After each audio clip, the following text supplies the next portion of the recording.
Valid negative. Has with DPW. He wants to say something done. Is he in the floor? Oh, shoot. You said you see blood? What? Go run back. Get EMS out here. Oh boy. There's a lot of blood. In the quiet, tree-lined town of Hudson, Ohio, where neighbors greet each other on morning walks and colonial homes sit in serene order, Todd Morgan, a 41-year-old professor and father, was never late. Never. But on April 19th, 2023, the reliable rhythm of his parental devotion skipped a beat, setting into motion an investigation that would unearth a world far removed from faculty meetings and playground visits. Todd's life at first glance was the picture of success. A business and finance professor at the prestigious Cleveland State University, he held multiple degrees and had returned to his alma mater to inspire the next generation. Known for his intellectual charm and deep love for his two children, Todd was respected in academia and adored by his family. Hey, I was wondering if I'd be able to request a wellness check on someone. Okay, what's going on? So my daughter was supposed to be picked up by her father today. And I got a call from the school that she was still at the school, so I ended up picking her up. They tried to contact him. I tried to call him a couple times and haven't received anything back. And what's his name? Todd Morgan. Yet as police officers stepped into his silent home that evening, the image began to fracture. God. 2015 Porsche, black in color to Todd Morgan from that address. Valid negative. Has with DPW. He wants to say something done. Is he in the floor? Oh, shoot. You said you see blood? Much like the broken back door through which they entered. They found him lying there, alone, unmoving, dressed in a robe, blood pooled around his head. Oh boy. There's a lot of blood. Party looks to be... might have fell. Crap. Oh, it's open. Oh, wow. Nearby, shell casings glistened like sinister breadcrumbs, but no weapon could be found. Something was off. Hey, Sarge, you wanna... Are we... Say, it's pretty bad in there. Okay, so Yeah, there's shell casings in the house all over, but okay. there's no weapon. The chaos in the master bedroom, the condom wrappers, the open bottles, none of it made sense in the context of a loving father's life. And then came the piggy bank in a child's room, overturned as if someone had been looking for something, or staging a scene. You found money? Change. Piggy bank knocked over. It would take hours and then days for the picture to come into sharper focus.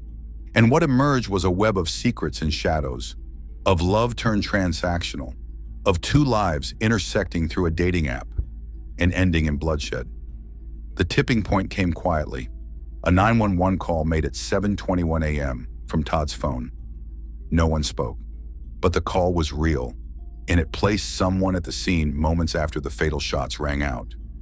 An accident? Maybe. You heard The two shots, I'm assuming, I don't know, and then I thought someone was banging on something, and then a little pause, and then four more. As detectives peeled back the layers of Todd's private life, they discovered a trail that led not to a bitter ex-wife or vengeful colleague, but to a woman named Terriana Paschelle. Young, mysterious, with a history.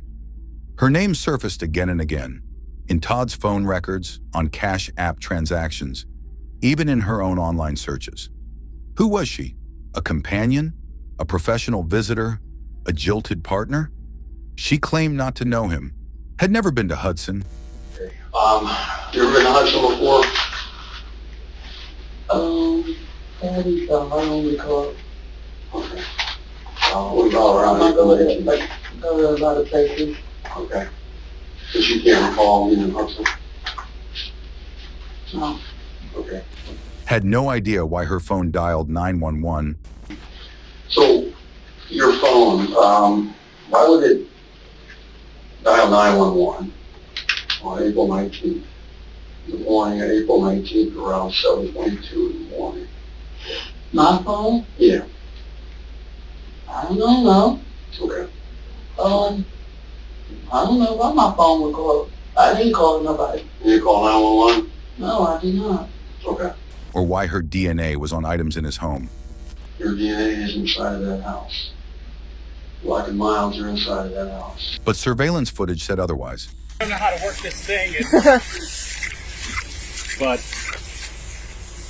that, Okay, so that's the car. yeah, I don't know if you're going to be able to see anything for that or whatever. Okay. I'll give this back to you. I'll go tell. Okay, I'm not sure how to. Yeah. So did the digital footprints, the Facebook photos, the change of phone number days after the murder. There was no blood on her hands, just data, and that was enough. We got a lot of information. We have DNA evidence, we have video, we have phone calls, we have Bumble chat messages. Okay, we have shell casings, we have shoe prints. We've got a lot of stuff that is. But what truly haunts isn't just the methodical buildup of evidence or the tragedy of a life cut short. It's the silence of that little girl, still waiting at school, staring down the driveway long after everyone else had gone home. What did she feel at that moment? Confusion? Abandonment? Or did some part of her impossibly understand that something terrible had happened? The community that once saw Todd Morgan as a pillar would now remember him as the center of a chilling true crime story. And behind the courtroom statements and forensic facts lies the aching question that this documentary tries to unravel. How well do we ever really know the people we love and those they invite into their lives? Stay with us as we piece together the truth, one chilling clue at a time. Hudson, Ohio, a community carved out of serene ambition and suburban pride. Where families buy oversized homes with wraparound porches and oversized dreams. Crime here doesn't happen, or at least it's not supposed to. So when Dr. Todd Morgan, a well-known professor and father of two, failed to collect his daughter from school one Wednesday afternoon in April 2023, it wasn't just unusual, it was unthinkable. Todd was many things to many people. At Cleveland State University, he was Dr. Morgan, the finance professor with a sharp mind and a growing reputation. Every Monday, Wednesday, and Friday without fail, he picked up his nearly 5-year-old daughter from school, rain or shine. But that day, the minutes stretched into hours, and the school receptionist eventually picked up the phone. She dialed Mary, Todd's ex-girlfriend and mother of his daughter. The girl was still waiting. Mary didn't panic, at first. Maybe Todd got stuck in a meeting. Maybe he forgot, unlikely as that was. She drove to the school herself, picked up their daughter, and tried calling Todd. No answer. His phone rang but went to voicemail. A wellness check was the natural next step. Hudson police responded promptly. Officers Peggy and Bowen were dispatched to Todd's home on West Streetsboro Street, a large, comfortable house he had purchased not long after his return to Ohio. From the outside, nothing seemed amiss. The porch light flicked on. His luxury SUV sat silently in the driveway. But the long gravel driveway gave way to something officers felt but didn't speak of. A quiet too quiet, the kind that wraps around a scene of unspeakable things. As they made their way around back, they spotted it. Blood. And then, through the glass door, the silhouette of a man, lying on the floor, motionless.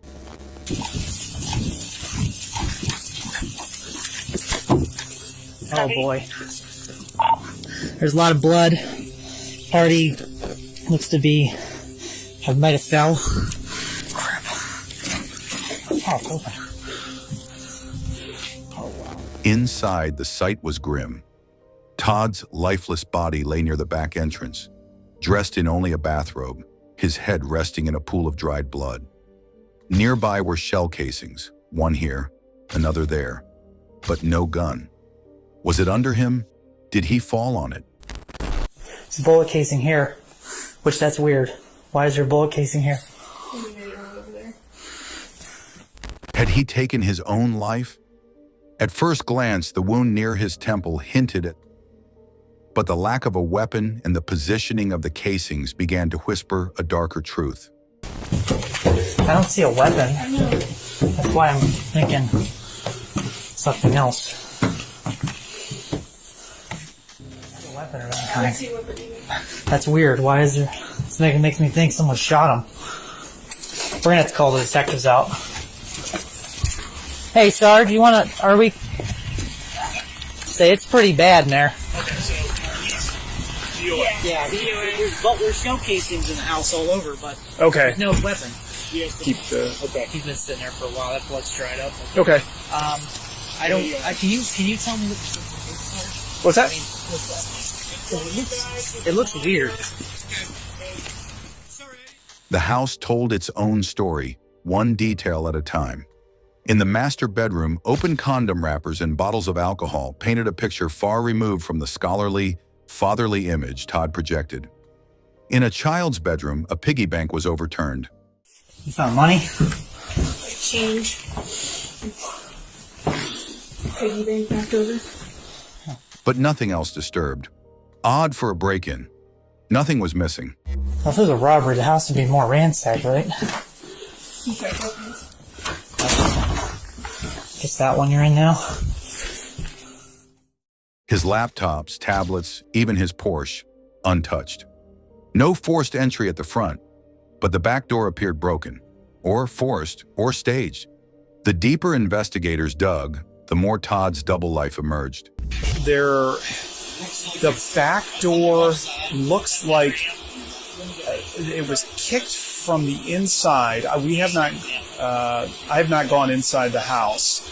So he's laying on his back with a gunshot wound to the head at the back door, and it looks like the door was forced out, as in out to the door. So I'd like for somebody to come out and take a look. There's shell casings all over the place, and just to figure out exactly what's going on. He wasn't just the doting father and learned professor. He had secrets, custody battles, a past marred by infidelity, a struggle with alcohol monitored through an interlock device in his car. He was fighting to hold it all together, even as parts of his personal life spiraled into chaos. So he's required to do an iSober device. What's that? It's to, he'll breathe into it and it reads whether he's had a drink or not. For the vehicle? Just any... Oh, wow, anything at all, okay. And the last report I got was from yesterday at 7 o'clock in the morning. You get reports from Yeah, the the ISO? emails, No the kidding. results. So you got a result for that test yesterday? Yes, I can pull it up. Does it give numbers or just say if it's positive or negative for alcohol? It does give numbers. Okay. What's this test called again? iSober device. But even these red flags weren't enough to connect the dots, until a whisper from technology turned into a scream. A 911 call made from Todd's phone logged at exactly 7:21 a.m. that morning. No words were spoken, just the call. Investigators knew it had to mean something. Had Todd tried to call for help? Or had the killer accidentally triggered the emergency alert in a panic? That one detail cracked the case open, and then came the name, Tariana Pichelle. She had never been seen in Hudson, never publicly linked to Todd, but the evidence was already stacking against her. Digital, forensic, financial. Todd's cell phone traveled with hers in the aftermath. A $50 cash app transfer from Todd to Tariana hours before his death. Surveillance footage of a silver car parked by his Porsche, gone by 7:30 a.m. The timing, the movements, the phone data, it all lined up too perfectly. And yet Hudson wasn't ready. The town, the family, even Todd's own children, none could have imagined what lay beneath the surface of a seemingly normal day. A beloved professor was dead, a mysterious woman was on the run, and somewhere inside all that silence, someone was trying to cover their tracks. The truth was clawing its way out. Then I saw somebody come out of the house to the car that was next to the Porsche. They were in the car. I mean, it was there. The Porsche? No, it was next to the Porsche. Okay. And it was there when I woke up this morning at 5 o'clock, as I walked. The car was already there. The car was already there. The person was due. Yeah, when I woke up. Okay. But at 7:15, 7:20, I heard. And then I saw someone come out of the house, go to the car, open up the car, was there for a while, and then took something back into the house, like a package or a box, it looked like. Okay. And then came back out, not running, but walking fast. Quick paced? Yes. And what it revealed would shake the core of this quiet town forever. The crime, when laid bare, was brutal, not only in its execution, but in its cold calculation. Dr. Todd Morgan wasn't just killed, he was hunted inside his own home, ambushed in a space where he should have felt safest. The nature of the wounds, 7 gunshots, 2 of them instantly fatal, spoke of rage or intent. This wasn't random, it wasn't impulsive, it was deliberate. The first officers on the scene could barely comprehend what they were stepping into. Blood had dried in thick, crusted streaks near the base of the back door. The house, oddly enough, wasn't ransacked. That was the first sign that this wasn't a robbery gone wrong. Flat-screen TVs remained fixed to the wall. Laptops and tablets were untouched on the kitchen counter. Even Todd's Porsche SUV, keys in the hallway, hadn't been touched. But what chilled the responding officers was the silence. No struggle, no witness. Just Todd, sprawled out, eyes open to the ceiling, a dressing gown curled slightly at his side, and bullet casings, metal echoes of whatever madness had erupted that morning. Inside the home, subtle chaos ruled. Upstairs in the master bedroom, the bed looked slept in, sheets crumpled at the edges, pillows askew. A collection of open condom wrappers littered the floor beside a bottle of tequila in a half-finished glass. A drawer hung open awkwardly, revealing lingerie and a gun holster. Yet no weapon in sight. Police scoured every inch, even prying into the closets and attic access, but the murder weapon had vanished. In the children's rooms, everything appeared untouched, except for one detail.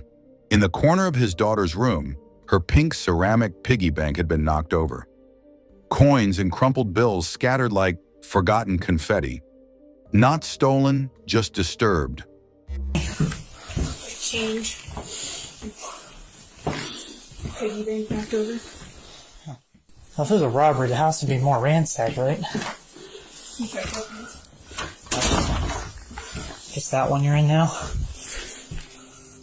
It was as if someone had deliberately overturned it, perhaps looking for something, or maybe just creating a distraction. At the foot of the staircase, another bullet casing was found. That's when detectives began to piece it together. Whoever fired those shots had moved through the house. This wasn't a stationary execution, it was a pursuit. The killer had followed Todd, room to room, stalking him, waiting for the final shot. Most of the bullets struck his upper body, one embedded in his clavicle, another fired from extremely close range. So close the skin around the entry point showed stippling from the muzzle blast. Whoever pulled the trigger stood face to face with him. The back door told its own story. The frame had been splintered from the inside. A portion of the lock had blown out and landed several feet away on the deck outside. Blood spatter trailed from inside the doorway and down the steps to the driveway. Footprints, thick, heavy boot prints, tracked through it all. Officers checked the boots of every first responder. None matched. Let me double check Sean's tread. Unless when Sean walked back out, he did, but we both went over the water. All right. Lee, just for good measure, bottom of your feet. All right, definitely. Can I see your tread on your shoes? Yeah, definitely not you. Okay. There's footprints all over in the blood, and it looks like boots. So. I don't think it's Cassie's there because her tread's. Yeah, nobody. It matches nobody's. Can I see the bottom of your boot real quick, just to see? No. Yeah. Can I see the bottom of your shoe? Please. I try to tippy-toe around. We just have there's. The prints belonged to someone else. This was no suicide, no accident. This was murder. And then came the 911 call, the phantom ring from Todd's own phone, just minutes after witnesses reported hearing gunfire. It had to be 7. At 7:30. Yeah, that it all happened within a couple That of was minutes. what you heard The two shots. I'm assuming. I don't know. And then I thought someone was banging on something, and then a little pause, and then 3 more, 4 more. At 7:21 a.m., dispatch received a call from his number. No one spoke. No sounds, just dead air. But it was real, and it was damning. Police now believe the killer may have unintentionally triggered the iPhone's emergency SOS feature, 5 rapid presses of the power button, and in doing so, left a trail. Back at HQ, detectives turned to Todd's digital life, his texts, his emails, his dating apps. That's when they found her, Terriana Pacello, a slim, soft-featured woman with long black hair and a social media presence that didn't match the life she claimed to lead. Terriana had met Todd on Bumble. At first, the messages seemed flirtatious, but quickly the tone shifted. Screenshots revealed negotiations, payment terms, and service windows. She wasn't just on a date, she was transactional, and she was scheduled to be there that morning. Cash App confirmed it. Todd had sent her $50 at 6:58 a.m. A second, much larger payment, $1,000, was attempted 23 minutes later, but it required facial verification. A notification pinged on his lock screen. He never authenticated it. At the same time, Ring doorbell footage from a neighbor captured a silver crossover-style vehicle pulling into Todd's driveway at approximately 6:45 a.m. It left by 7:30. I don't know how to work this thing. But that, Okay, so that's the car. yeah, I don't know if you're going to be able to see anything from that or whatever. Okay. I'll give this back to you. I'll go tell. Okay, I'm not sure how to. Yeah. And then it jumps to 7:30 and it's gone. And it's gone. Yeah. So what time is that? Right. 6:50. 50. Yeah. Okay. And then 7, it's gone. Yeah. Well, the next spot on here is 7:30. 7:30, so there's a gap. Okay. And then it's gone at 7:30. Okay. Give me 1 second. Okay. In that brief window, the murder happened. A light-colored vehicle, a shadowy figure, long hair, a fast walk, a box in hand. So then I saw somebody come out of the house with long hair to the shoulders. I couldn't even tell you if it was male or female, to be honest with you. It looked like a smaller frame, not a big person. Got into a little car. I wouldn't say the car was champagne color. He said it was bluish. So there you go for our perspective of what it was. There are cars. Todd, from what I know, he's only been here less than a year. He has 2 children from different mothers. They're coming and going all the time, dropping kids off. Oh, sure. And there's always like a Jeep there from somebody he knows. And I don't know if it's one of the mothers or not, but it's a newer Jeep. Okay. This was a car that I'd never seen. You've never seen that car? No. And that person came out, like Gene said, grabbed something from the car. I thought it was more like a package. He thought it was like a box. Again, we weren't putting anything in perspective. It's just what we walked as passing by. And then the person took something back into the house and then came back out and then just drove away. The physical evidence inside the home was equally damning. A black and mild cigar on the kitchen counter tested positive for Terriana's DNA. So did the open condoms in the master bedroom. One of the shell casings was linked to a previous unsolved homicide in Cleveland. The murder weapon, still missing, matched a gun once associated with her. What began as a wellness check had now become a manhunt. Terriana wasn't just a name in Todd's contact list. She was now the prime suspect in his execution-style murder. And though she would claim ignorance and deny knowing him, every step she took that morning had already been recorded by satellites, by cash apps, by doorbell cameras. She thought she had slipped away, but technology never forgets. The investigation into Todd Morgan's murder took shape with an urgency that only comes when the evidence refuses to sit still. Every hour brought a new lead, and each one pointed in the same direction, toward a woman who claimed she'd never even heard of the victim. But the digital trail she left behind told a very different story. Detectives zeroed in on Terriana Pacello. Her name surfaced not only through cash app transactions, but through IP addresses linked to Todd's Wi-Fi network and through metadata from search queries on her phone. A search warrant revealed that in the weeks leading up to the murder, Terriana had visited multiple articles about Todd's career and home. And on the morning of April 19th, the same day Todd was killed, she searched, "Can police track your phone if you take the SIM card out?" She tried to stay invisible, but each move she made illuminated the path to her doorstep. Tracking her down, however, proved challenging. Her phone pinged last near the intersection of Interstate 271 in Macedonia, moving at over 60 miles per hour, exactly 6 minutes after Todd's phone registered the 911 call. The two devices traveled the same route, a chilling confirmation that the killer didn't just take his life. They took his phone with them. When officers arrived at the listed address in Akron, a man answered, older, calm, and immediately dismissive. "She doesn't live here," he said. "You think I'd let some girl stay here with my grandkids upstairs?" But his answers raised more questions than they silenced. What are we doing?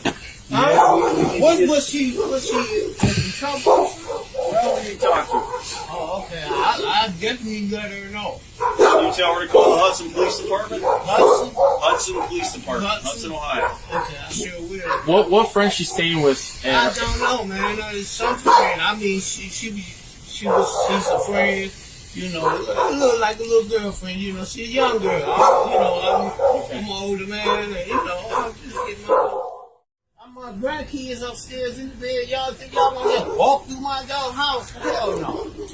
Ain't no Terriana in here.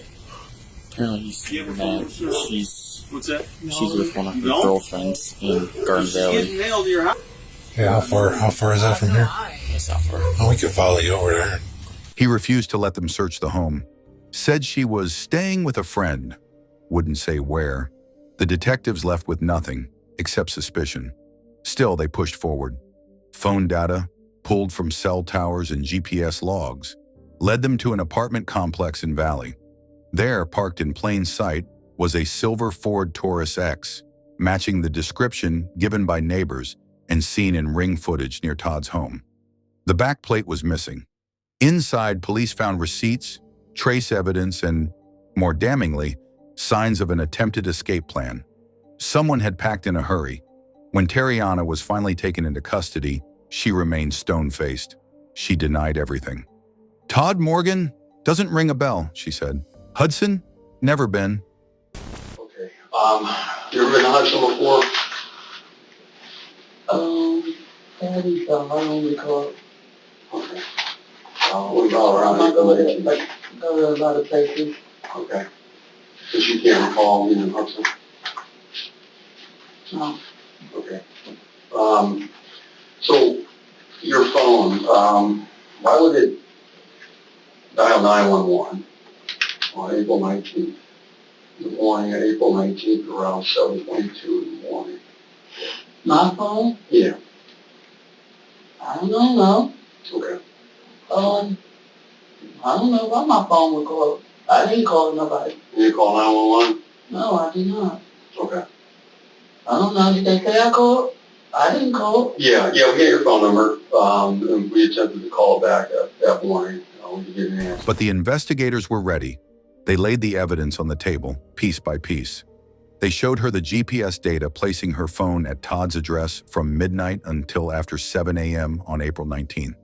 So here's what's interesting about these two photos. Right? Okay, these two photos were actually on your phone. On my phone? Mm-hmm. Well, they weren't on my phone. You actually typed in a search for this guy, and you viewed this image on your phone.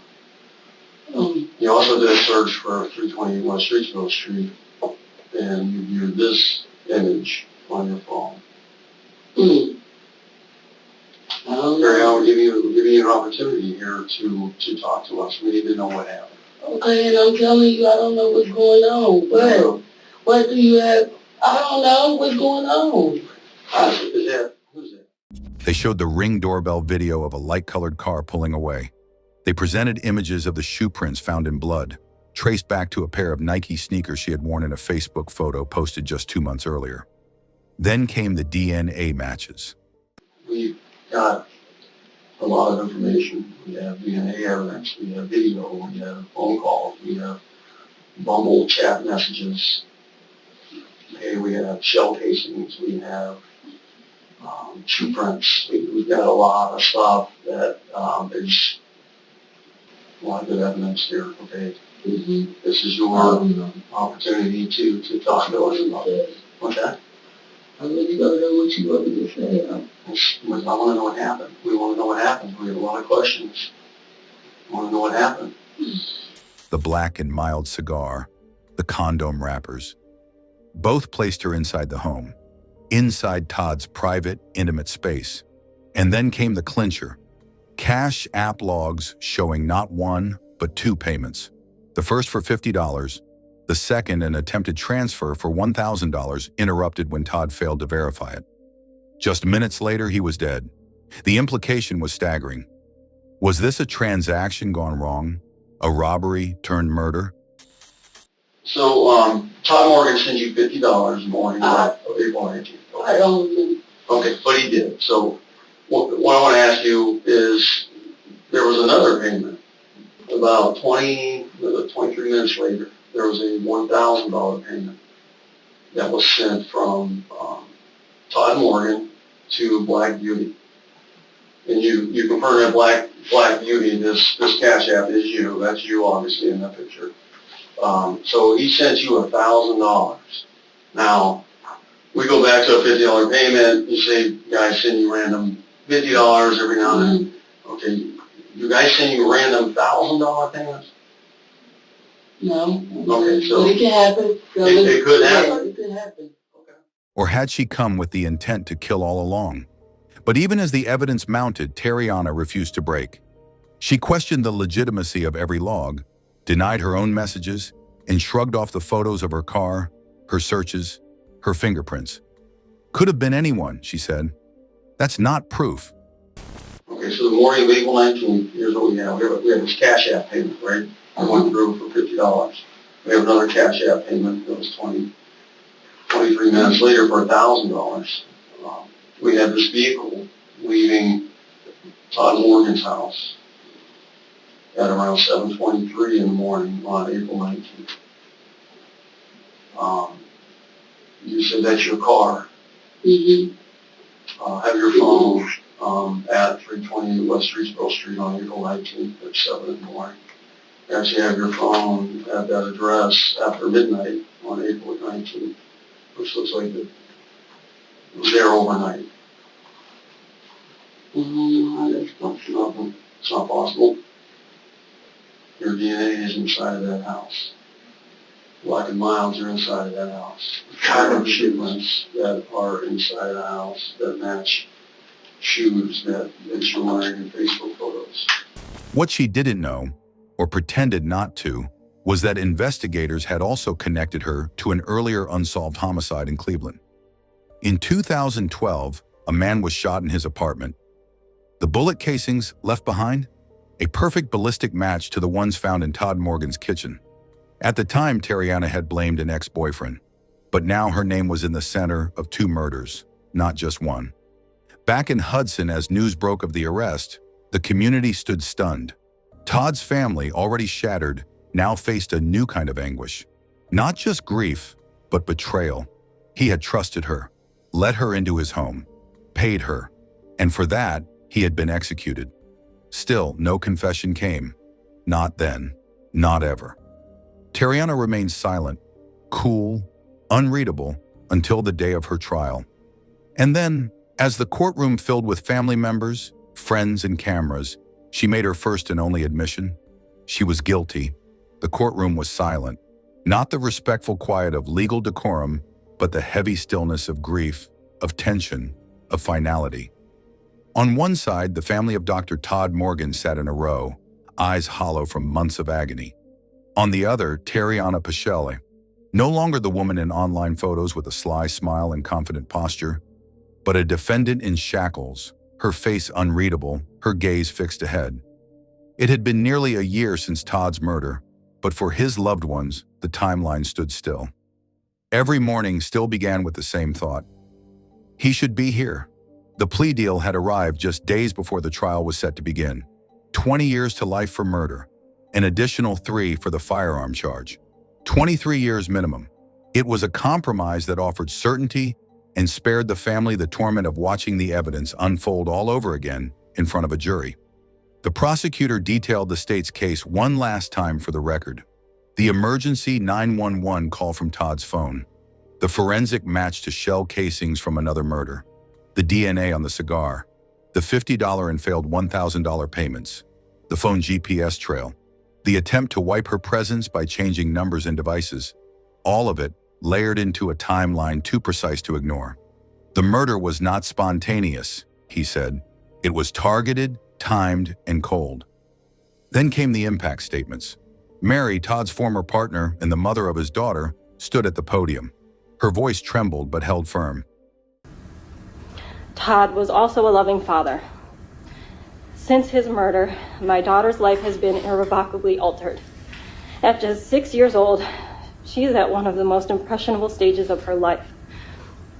She was only 4 when she waited at school for her dad to pick her up, not understanding why he never came. When I arrived, she was confused and desperately wanted to call him, but each call went unanswered. I had to explain to her that her daddy wouldn't be coming back because someone had hurt him. I watched her curl up in my arms, hiding her face as she processed this unimaginable loss. My daughter is 6. She still asks if her daddy can come back, she began. She was 4 years old when she waited outside her school, wondering why he hadn't come. He never missed a pickup. That day I had to tell her he never would again. She paused, her throat tightening. And how do you explain that to a child? That her father's life was taken by a stranger? For what? A few $100? A moment of anger? Then Todd's mother, Sandy, spoke. She clutched a printed photo of Todd as a boy and held it up for the court to see. This is my son. Before the degrees, before the job, before any of the mistakes, he was just my little boy. He told me just weeks before he died that he was broken. But he was trying. He was meditating. He was exercising. He was trying to live better, be better. Her voice cracked. And just when I thought he was coming back to himself, just when I thought he'd made it out of the darkness, he was taken, brutally, meaninglessly, by someone who didn't even know him. The courtroom listened, unmoving. I'm Todd's mom. I always will be. Todd's not here to tell his story. Only God, Todd, and you know the truth of what happened on April 19. All I know, he was brutally murdered by you, and he basically died for nothing. You didn't even know him. Your actions to take my son's life changed my life forever. It's changed all of our lives. Even more so, you took a father from 2 beautiful children. They were his world, and he was theirs.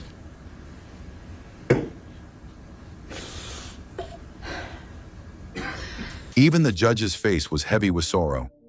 Finally, Tariana was given the chance to speak. She rose slowly, her hands cuffed, voice low and soft. To his family, I'm very sorry, and I hope that one day that you can find it in your hearts to forgive me. That's it. I'm sorry, she said, barely audible. To the family, I hope someday you can forgive me. Then she sat back down. That was all. No explanation, no motive, no answers. The judge delivered the sentence with a steady voice, reiterating the plea agreement. 20 years to life for aggravated murder. 3 additional years for the use of a firearm. Served consecutively. Parole eligibility after 23 years. There is no guarantee of release, he clarified. Only the possibility should the parole board deem it just. And not provide any unnecessary burden on state or local resources. A period of incarceration is certainly necessary due to the nature of the offense, the loss suffered by all of the victims in this matter. I'm sentencing you to a period of 20 years to life on count 1, aggravated murder and unclassified felony. In addition, that sentence will run consecutive to the 3-year firearm specification, which is attached to that count 1. That firearm specification 3-year sentence must be served first, it must be consecutive, and it is in fact mandatory.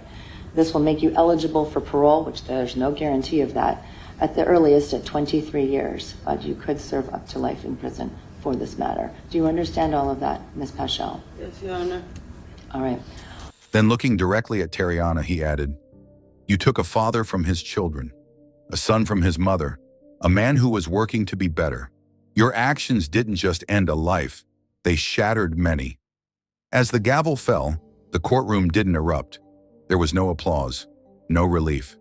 Just a soft exhale from Mary as she reached down and hugged her daughter, who sat quiet beside her, holding a photo of her dad. Outside the courthouse, cameras flashed. Reporters asked questions, but the family said nothing. For them, the story wasn't over. Not really.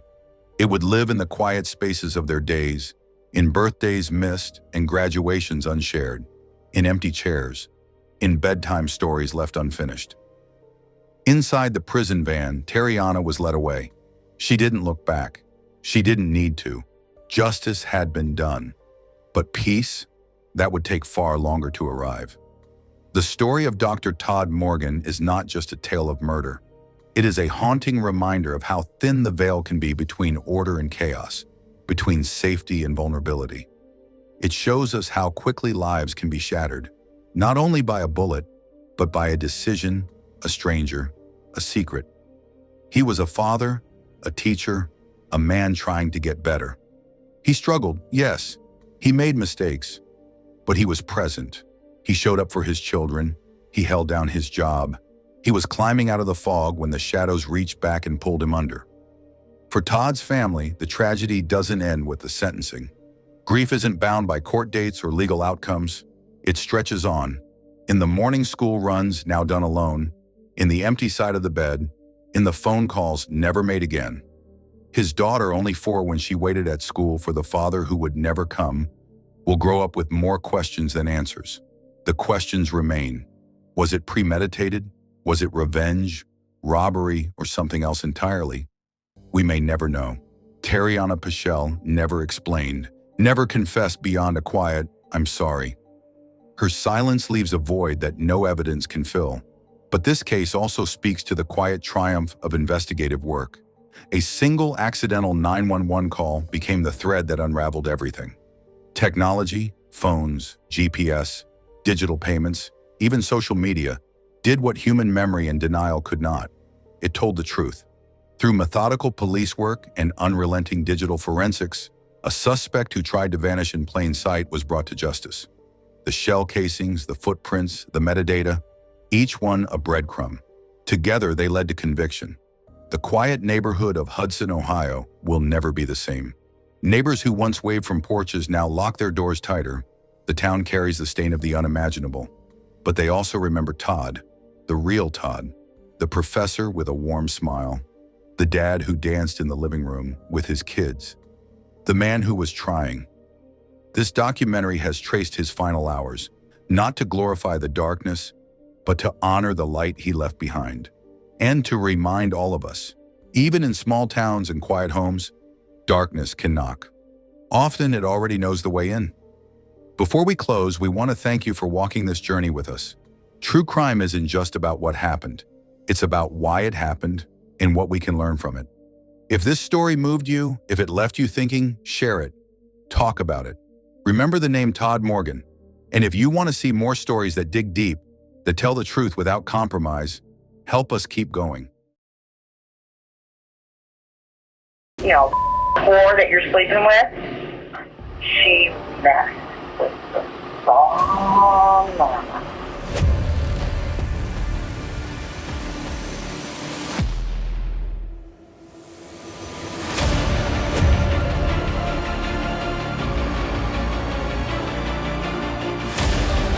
Yes, it's in the shower, the table. I just snapped and I grabbed the knife and I just stabbed her. It was a quiet Monday evening in the small, tight-knit town of Pella, Iowa. The sun had dipped low in the May sky, casting golden shadows over the modest homes that lined Glenwood Street. For most residents, May 18th, 2020, was just another day fading into the uncertain haze of a pandemic-stricken spring. But for one woman, it was the end. At exactly 8:30 p.m., a 911 call jolted local dispatchers into action. The voice on the line trembled. A woman had stepped outside her apartment to catch some air, and instead caught sight of something that didn't belong in her peaceful neighborhood. A maroon truck, a woman staggering away, her face drenched in blood, and then silence. Police department. Yeah, I live over.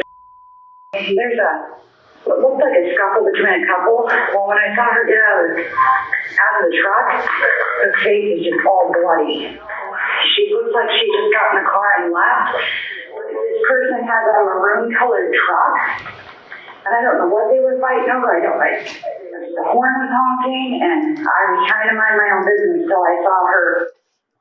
Is the maroon truck still there? The maroon truck is still there, but the other vehicle was like a four-door, or looks like a Cadillac almost, and it looks like that woman got in the car and left. But yeah, it's cream or light colored off-white. It looks like a Cadillac with a T on it. Okay, Julie, I gotta let you go, okay? Okay, all right. Bye-bye. The woman disappeared into the night, leaving chaos in her wake. By the time officers arrived minutes later, it was too late.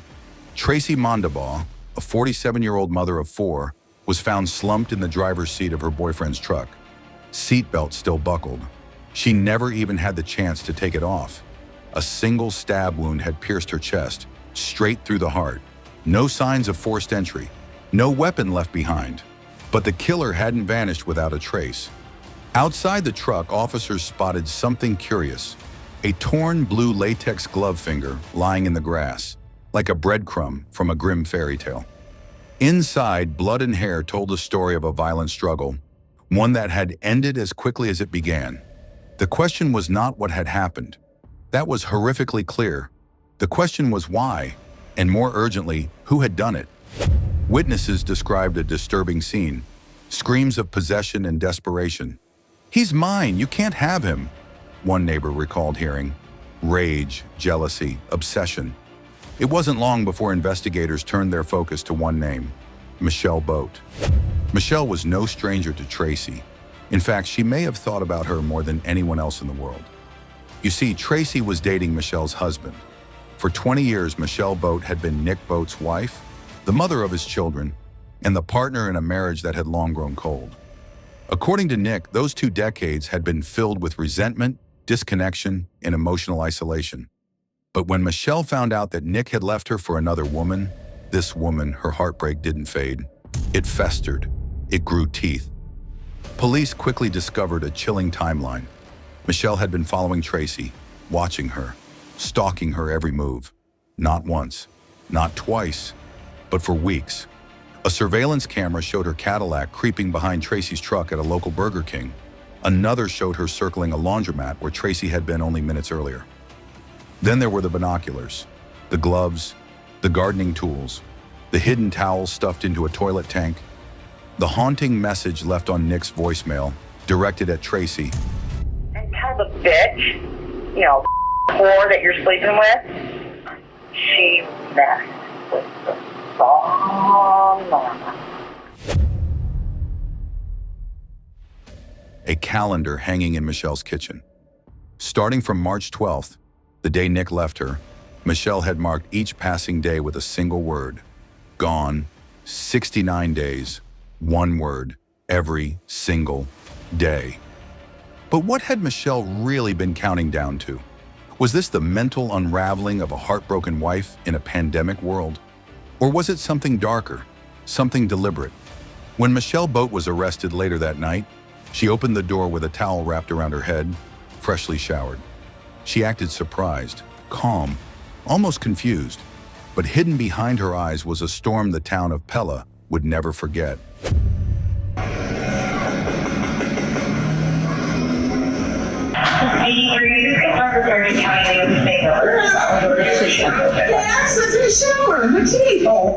And when the trial began, the world would watch as a courtroom tried to unravel whether Michelle had snapped in a moment of emotional chaos or planned a meticulous, cold-blooded murder. When I approached the vehicle or looked down inside the passenger window, I noticed down on the passenger side floorboard, there were several items that kind of caught my attention. One was blue rubber gloves. There appeared to be an orange hammer, a gardening spade, and looked like a flat bar or pry bar. Then up on the seat, there was a dark colored purse, a set of binoculars. This wasn't just a crime of passion. It was a countdown to catastrophe. Before the blood, before the screams, before the quiet streets of Pella, Iowa, were cordoned off by crime scene tape, there was a marriage. Michelle and Nick Boat had been together for 2 decades. They had built a life, 2 children, a shared home, and years of familiar patterns that sometimes felt more like obligation than love. But beneath the surface, the relationship was strained. Nick would later describe their 20 years together not with warmth, but with words like distant, cold, and loveless. He claimed Michelle had never truly been his, that she had always been emotionally tethered to someone else. Still, they stayed, out of duty, habit, and maybe fear of starting over. Then, in 2020, the world changed.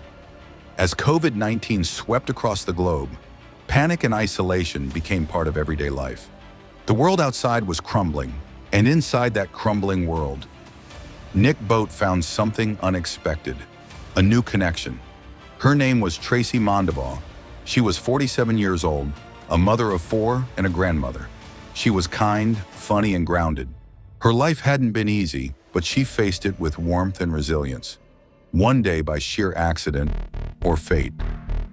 Tracy sent Nick a friend request on Facebook. It was a mistake, but one that would alter the course of 3 lives. They began chatting, then calling, and eventually meeting in person. They bonded over a shared love of the outdoors. Their chemistry was instant. Nick said it felt like being reunited with someone he'd known forever. With Tracy, he didn't feel like a failure. He felt alive again. But Michelle noticed. On March 12th, 2020, Nick packed up and left the home he shared with Michelle. There was no dramatic confrontation, no heated final argument. When she returned from work, he was simply gone. That very day, Michelle began marking a calendar. One word written in the square for March the 12th, gone. She wrote the same word every day after that, over and over, 69 times. Michelle was spiraling. Her behavior grew unpredictable and alarming. She called Nick repeatedly. She stalked him and Tracy around town. She violated a court-issued no-contact order not once, but 4 separate times. Tracy reported Michelle's harassment to the police, told friends she feared being watched, followed. But no action was taken. Michelle was grieving, they said. She wasn't dangerous, just heartbroken. But heartbroken women don't keep latex gloves and binoculars in their cars. They don't leave glove fingers at crime scenes. They don't watch from across parking lots, night after night, memorizing the movements of their ex-husband's new partner. By April, Tracy had moved in with Nick at the Glenwood apartment complex. She wanted a fresh start, a sense of safety. But Michelle couldn't let go. She continued circling their block, observing, waiting, all while still marking that calendar. Gone, gone, gone.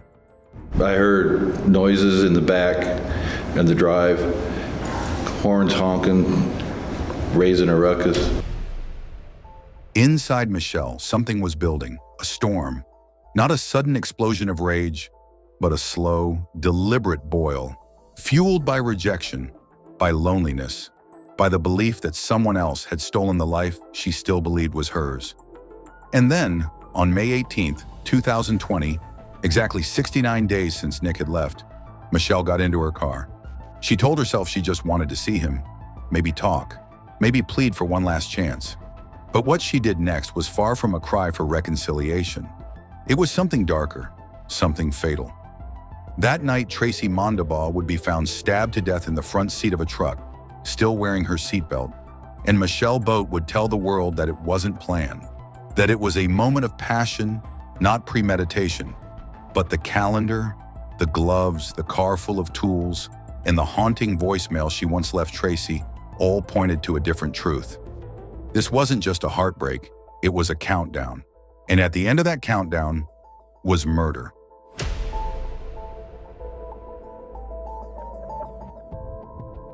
It was just after 8 p.m. on May 18, 2020, when Tracy Mondabaugh pulled into the parking lot of the Glenwood Apartments, the place she now called home. She had just come from bringing dinner to Nick Boat at his job. They'd sat in the red Ford pickup truck together, sharing fast food and quiet conversation. She kissed him goodbye and drove off. It was a simple routine, one she had done many times before. But this time, someone was following her. Behind her, in the distance, was Michelle Boat. Michelle had tracked Tracy's every move that evening. Security footage would later show her Cadillac circling a laundromat as Tracy loaded clothes. When Tracy drove through the Burger King drive-thru to pick up dinner for Nick, Michelle stayed back, lurking behind another car, watching but staying hidden. At one point, she even stepped out of her car to retrieve something from the trunk. No one knows what it was. Tracy didn't notice. Or if she did, she didn't realize she was being hunted. Michelle followed Tracy from Burger King to Nick's workplace. She watched them eat together in the cab of the truck, watched the goodbye kiss, watched as they parted ways. And then she followed Tracy home. It had been 69 days since Nick left. 69 days of loneliness, rejection, and obsession. But on that night, Michelle wasn't going to cry, call, or beg. She was going to act. According to Michelle, she didn't mean to hurt anyone. She claimed she just wanted to talk, to see Nick, to somehow fix what had already shattered. But what followed was not the desperate plea of a grieving wife. It was an ambush. Tracy had barely parked when Michelle approached the truck. There was a confrontation, brief, volatile, and deadly. A witness in the apartment complex would later report hearing the shriek of a woman's voice yelling, "He's mine! You can't have him!" I heard noises in the back and the drive, horns honking, raising a ruckus. Moments later, that same witness saw a woman stumble away from the truck, blood on her face, and disappear into the night. Power Police Department. Over in the sixplex next to me, I just went outside to the desk to smoke a cigarette, and it looked like a scuffle between a couple. Well, when I saw her get out of the truck, her face is just all bloody. She looks like she just got in the car and left. This person has a maroon-colored truck, and I don't know what they were fighting over. The horn was honking. When police arrived just minutes after the 911 call, they found Tracy slumped in the driver's seat, her seatbelt still fastened. She hadn't even had time to remove it. A single stab wound pierced her chest, directly through the heart. She was pronounced dead at the scene. But Michelle had left behind more than just a body. Scattered near the truck was a torn piece of a blue latex glove, the fingertip missing. Blood and hair inside the vehicle told of a sudden, vicious struggle. Investigators quickly traced the truck back to Nick Boat. It wasn't Tracy's vehicle, it was his, registered in his name. The silver Cadillac that multiple witnesses had described was registered to Nick's estranged wife, Michelle. By the time police reached Michelle's house, only 17 minutes had passed since the murder. The Cadillac was parked outside. Its hood was still warm. Blood was found on the side mirror. And inside, gloves, gardening tools, a hammer, and most notably, a pair of binoculars, their lens caps removed and set beside the driver's seat, as if someone had been watching, waiting. Michelle eventually answered the door.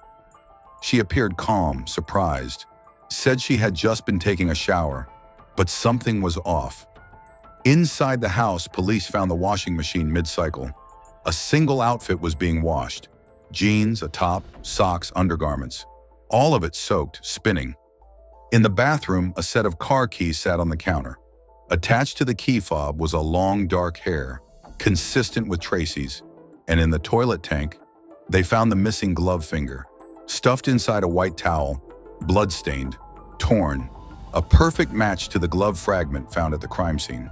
Still, Michelle said it wasn't murder. She insisted she didn't go there with the intention to kill. She claimed Tracy hit her first, that she reached into her own car and grabbed a knife only in the heat of the moment. And I wanted her to leave him. And I got out of the truck. I got out of the car. And I went around to talk to her. And I opened the truck door and she started hitting me and screaming at me, calling me a crazy bitch. She was hitting me and hitting me and hitting me, and I had my hands up. She's yelling at me.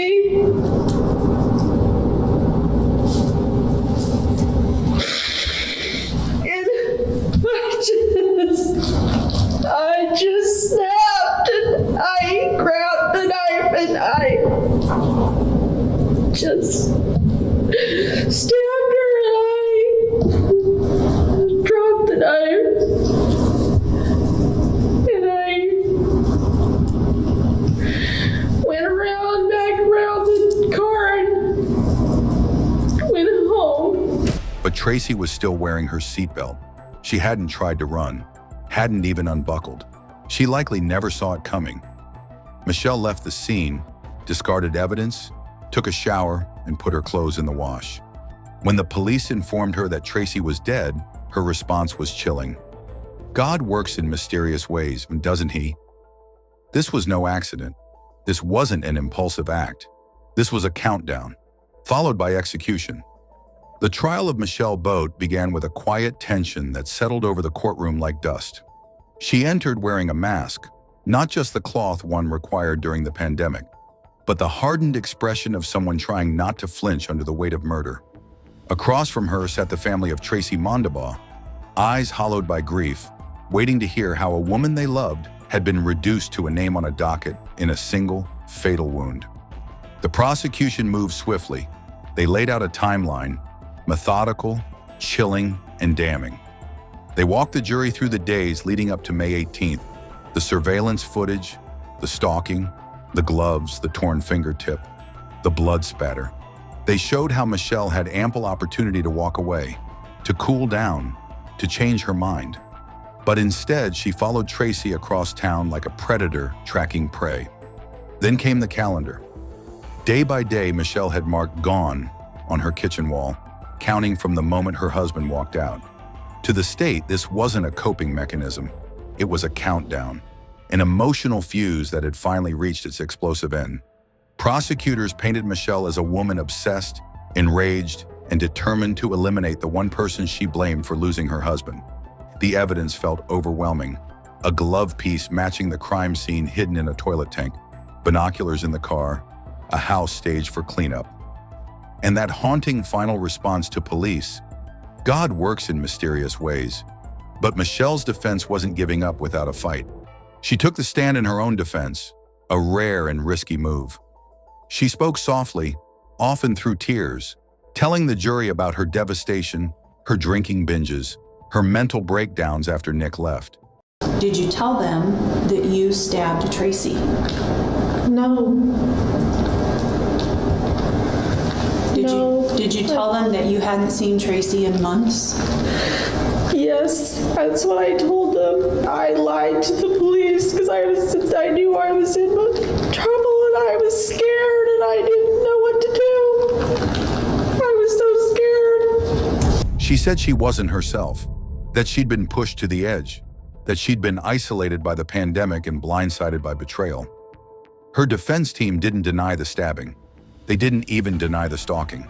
But they insisted this wasn't murder.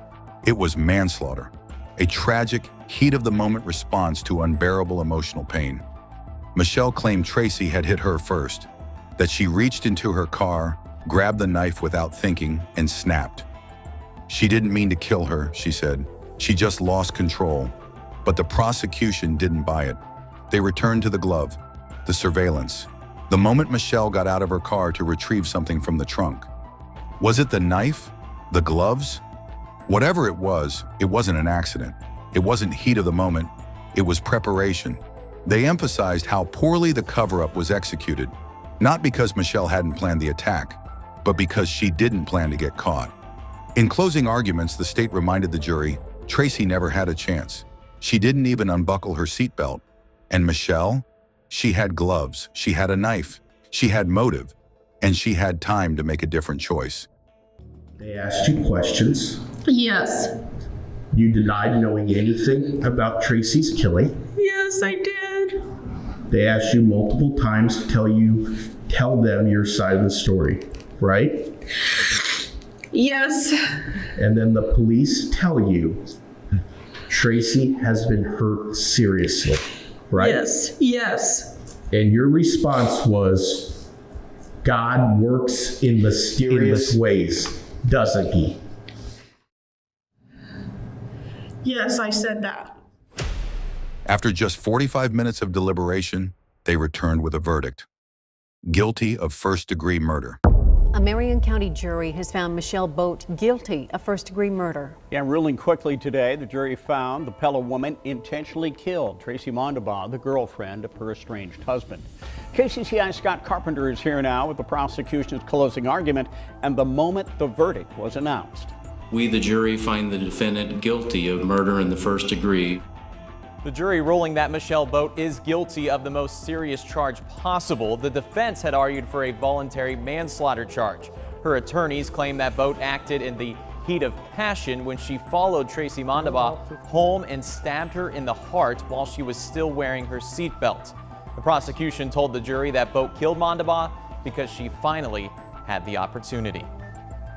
As Tracy Mondabaugh pulled into 101 Glenwood and put the truck in park, turned off the ignition for the last time, Michelle Boat saw her opportunity and she took it.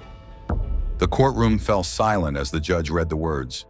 Michelle Boat stood stone still as the weight of a life sentence settled onto her shoulders. There would be no parole, no second chance, just the echo of what she had taken and the silence left behind. After the verdict, the courtroom emptied slowly. There was no celebration, no cheers, just weary silence and the soft sounds of crying, some for relief, others for devastation.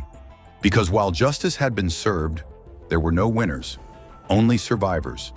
Tracy Mondabaugh's family, her children, grandchildren, siblings, had to leave that courthouse knowing she was never coming back. The woman they described as funny, bright, and fiercely loving had been taken from them in a moment of senseless violence. And for what? A relationship? A man?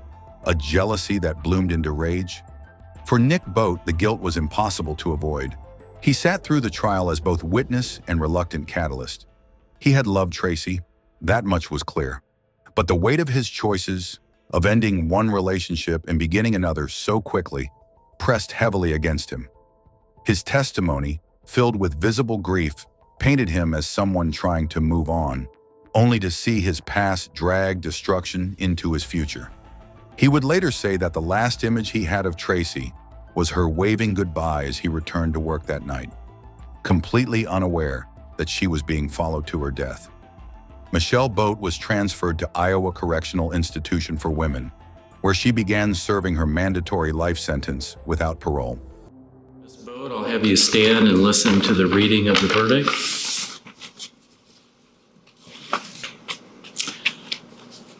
In the matter of the state of Iowa versus Michelle Lee Boat, we, the jury, find the defendant guilty of murder in the first degree, verdict form number 1. Is that your verdict, members of the jury? She was 56 years old. In her appeal, she tried to argue that the jury hadn't fully considered her mental state, that the conviction of first-degree murder ignored the chaos of her mind in those final hours. But in February 2024, the Iowa Court of Appeals upheld the original sentence.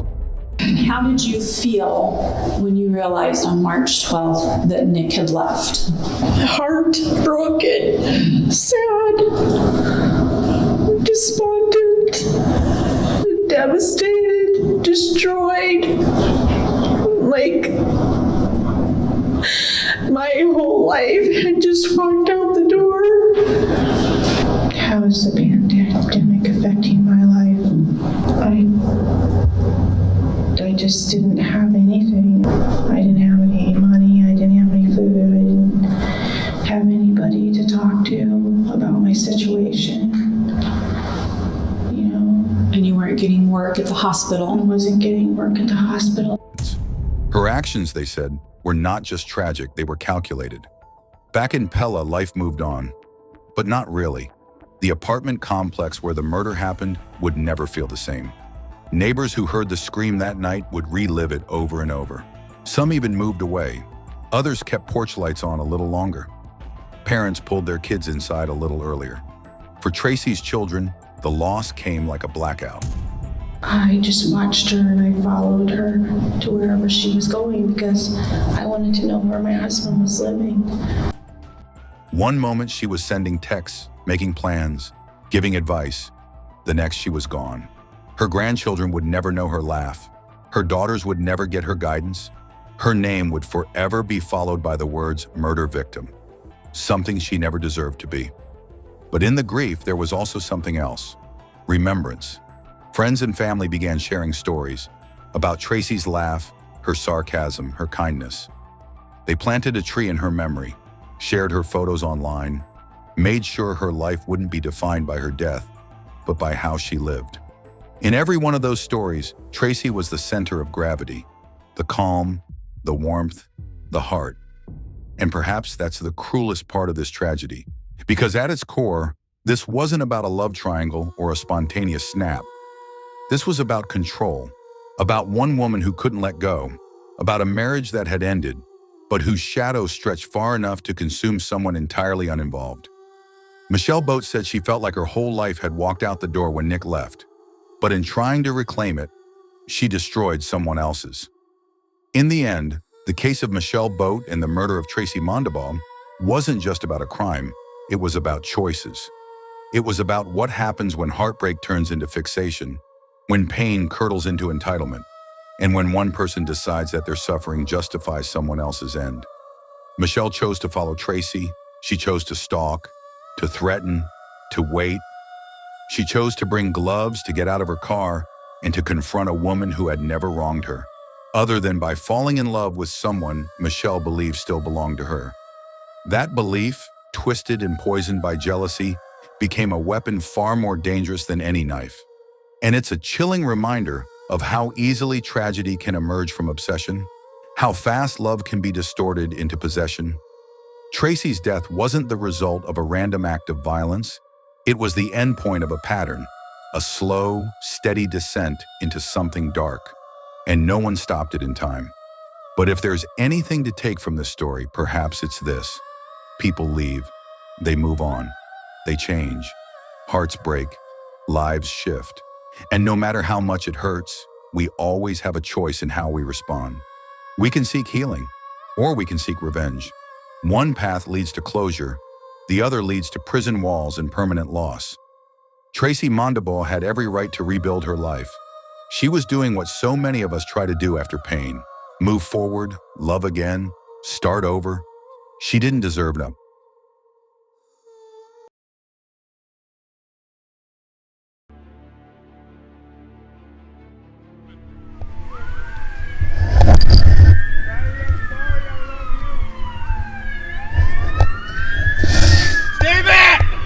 What kind of gun is it? It's a Glock 19, it's Gen 3. It's all legal. I have all the paperwork in my wallet. Okay. What's your name? Austin Green. Actually, All right. Hang tight, Austin. Okay. Are you hurt or anything? In the early morning hours of May 8th, 2021, a frantic 911 call pierced the stillness of a quiet residential street. 154 Central, we have a GSW to the head. He's breathing, not conscious. Is he going to be in front of 6 John Driver? Turn around! On your knees! Get your car down here. Why couldn't you just leave well enough alone, dude? Pat him down. She made a statement when we were putting her in the car that he hit her. Yeah, that's what he was telling me too, that he was smashing out her windows, beating out his girl, so we shot. The caller was nearly incoherent, breathless and shaking, uttering fragments of horror about a man lying in the street, blood seeping from his skull. Moments later, police would arrive to a scene straight out of a psychological thriller. A young man, 26-year-old Michael Tripp, was found dying in the road, the apparent victim of a gunshot to the head. But as officers began their investigation, the story they would uncover would spiral into something far more twisted than a simple act of violence. This is not just a story about a shooting.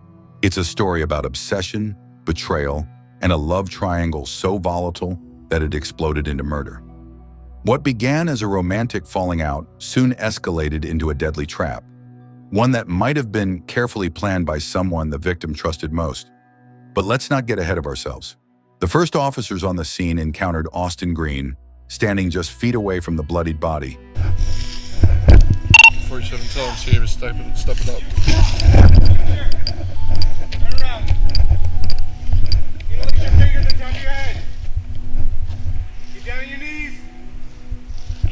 Okay, we've got him in Rockford. Already one. Click. Is he going to be in front of 6 John Driver? Turn around. On your knees. Lay down your stomach. Sorry, say that again. Get down to your side. Don't move. He reportedly said just one thing. I told him to leave. He wouldn't stop. With him was Riley Young, the only person who could explain what led to this fatal confrontation. Or so it seemed.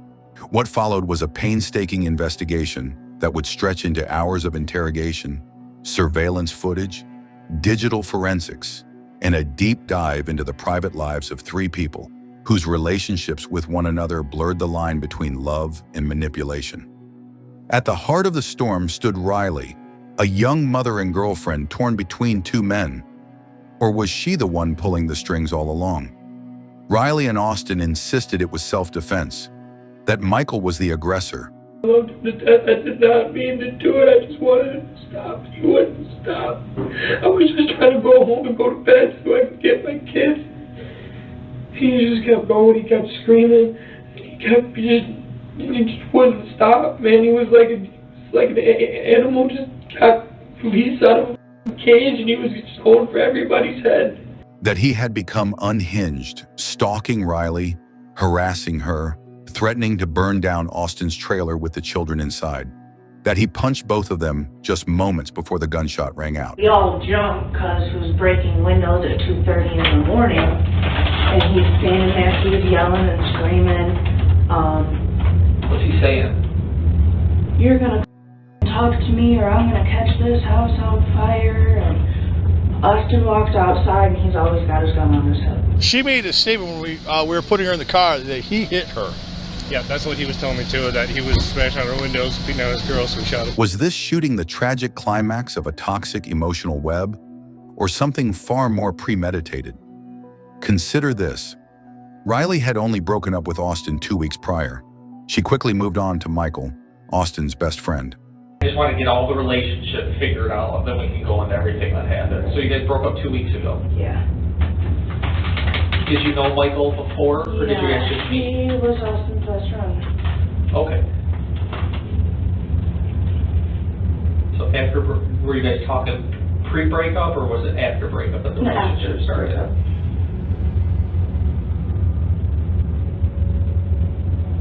Were you just talking to, hooking up with, dating? Pretty much hooked up with him. Post a few pictures up on Facebook, and then I was like... So talking, or... Yeah. Something more like than hooking that. up, not quite dating relationship. Yeah. Then just days before the shooting, she showed signs of wanting to reconcile with Austin.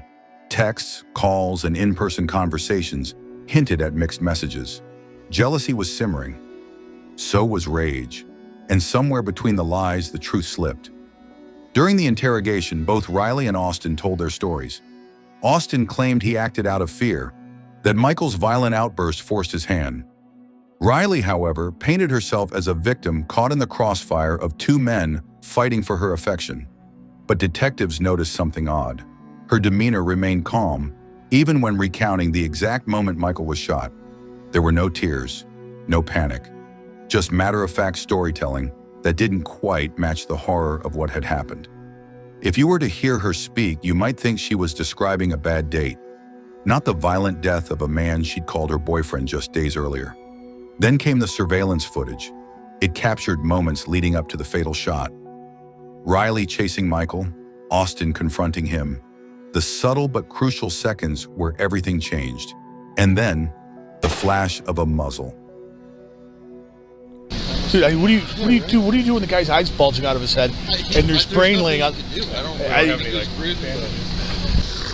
Yeah, I don't know what to do with him, man. It's to the head and he's bleeding out, man. There's nothing I can do. He's got blood everywhere, man. He can't hear. This video dives deep into part 1 of the interrogation that followed, where police pressed both Austin and Riley for answers. Where truths were bent, motives questioned, and cracks in the facade began to show.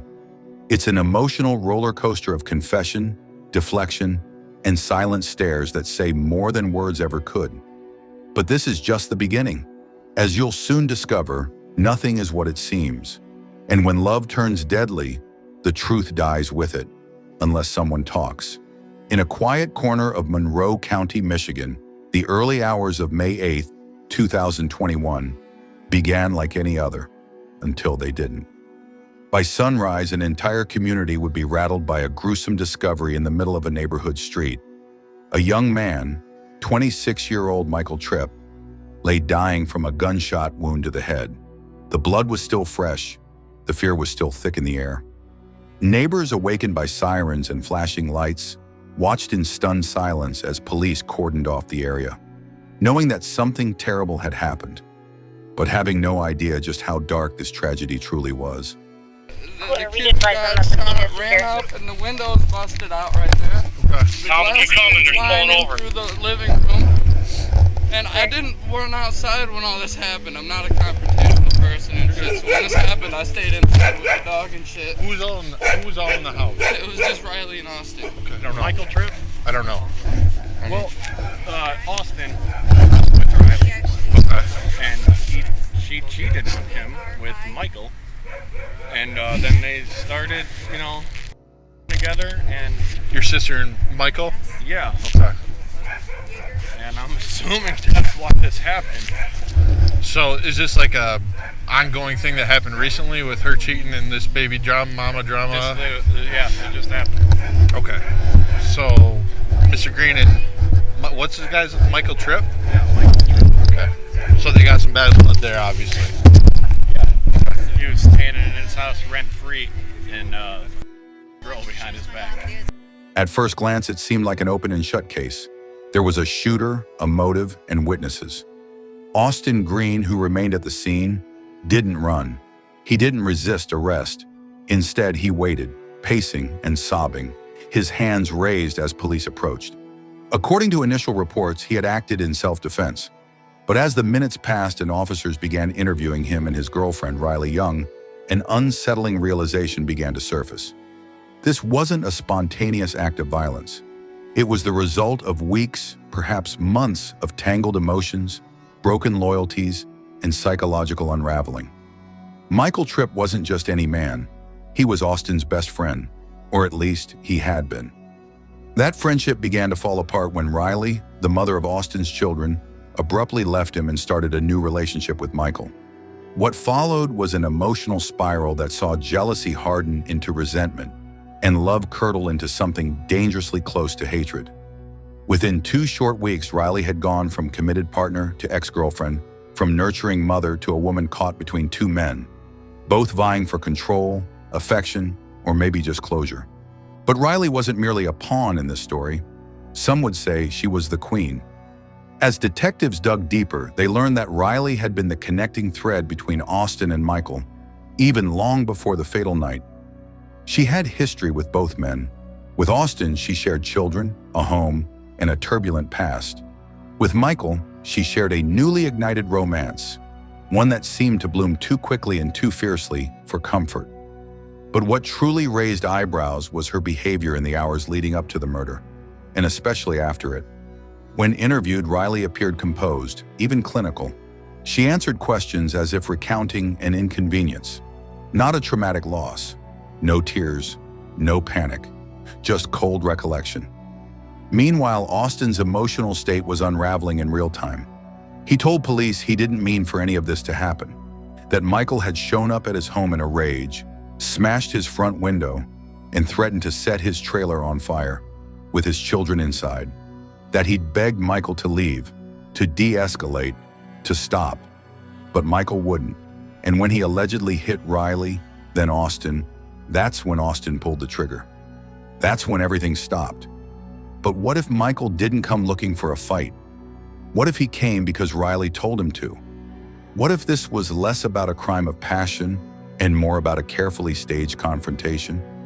Police began to suspect just that, and their suspicions grew stronger with every frame of surveillance footage they reviewed, with every text message they recovered from Riley's phone. It became increasingly clear that someone wasn't telling the whole truth. In fact, someone might have planned the whole thing.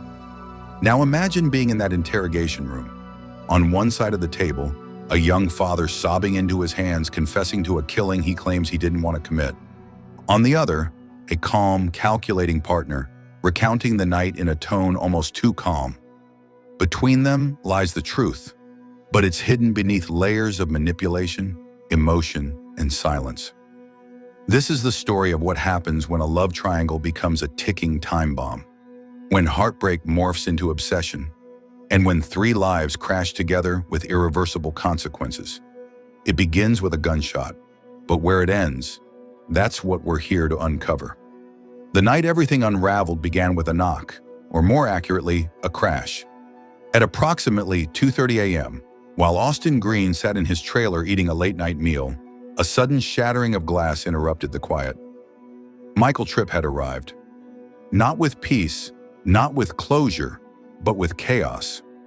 Michael, by then desperate and emotionally spiraling, had come to confront Riley, to confront Austin, or maybe just to confront the pain of rejection. According to Austin's testimony, he was sitting on the couch with Riley and a friend, Brian, when Michael smashed in the front window with either his fist or an object. No one could say for sure, but what followed was anything but ambiguous. Austin's. Who's at Austin's? Me, Austin, Brian, and my dog. So I was sitting on the love seat with Austin, and he was eating Taco Bell.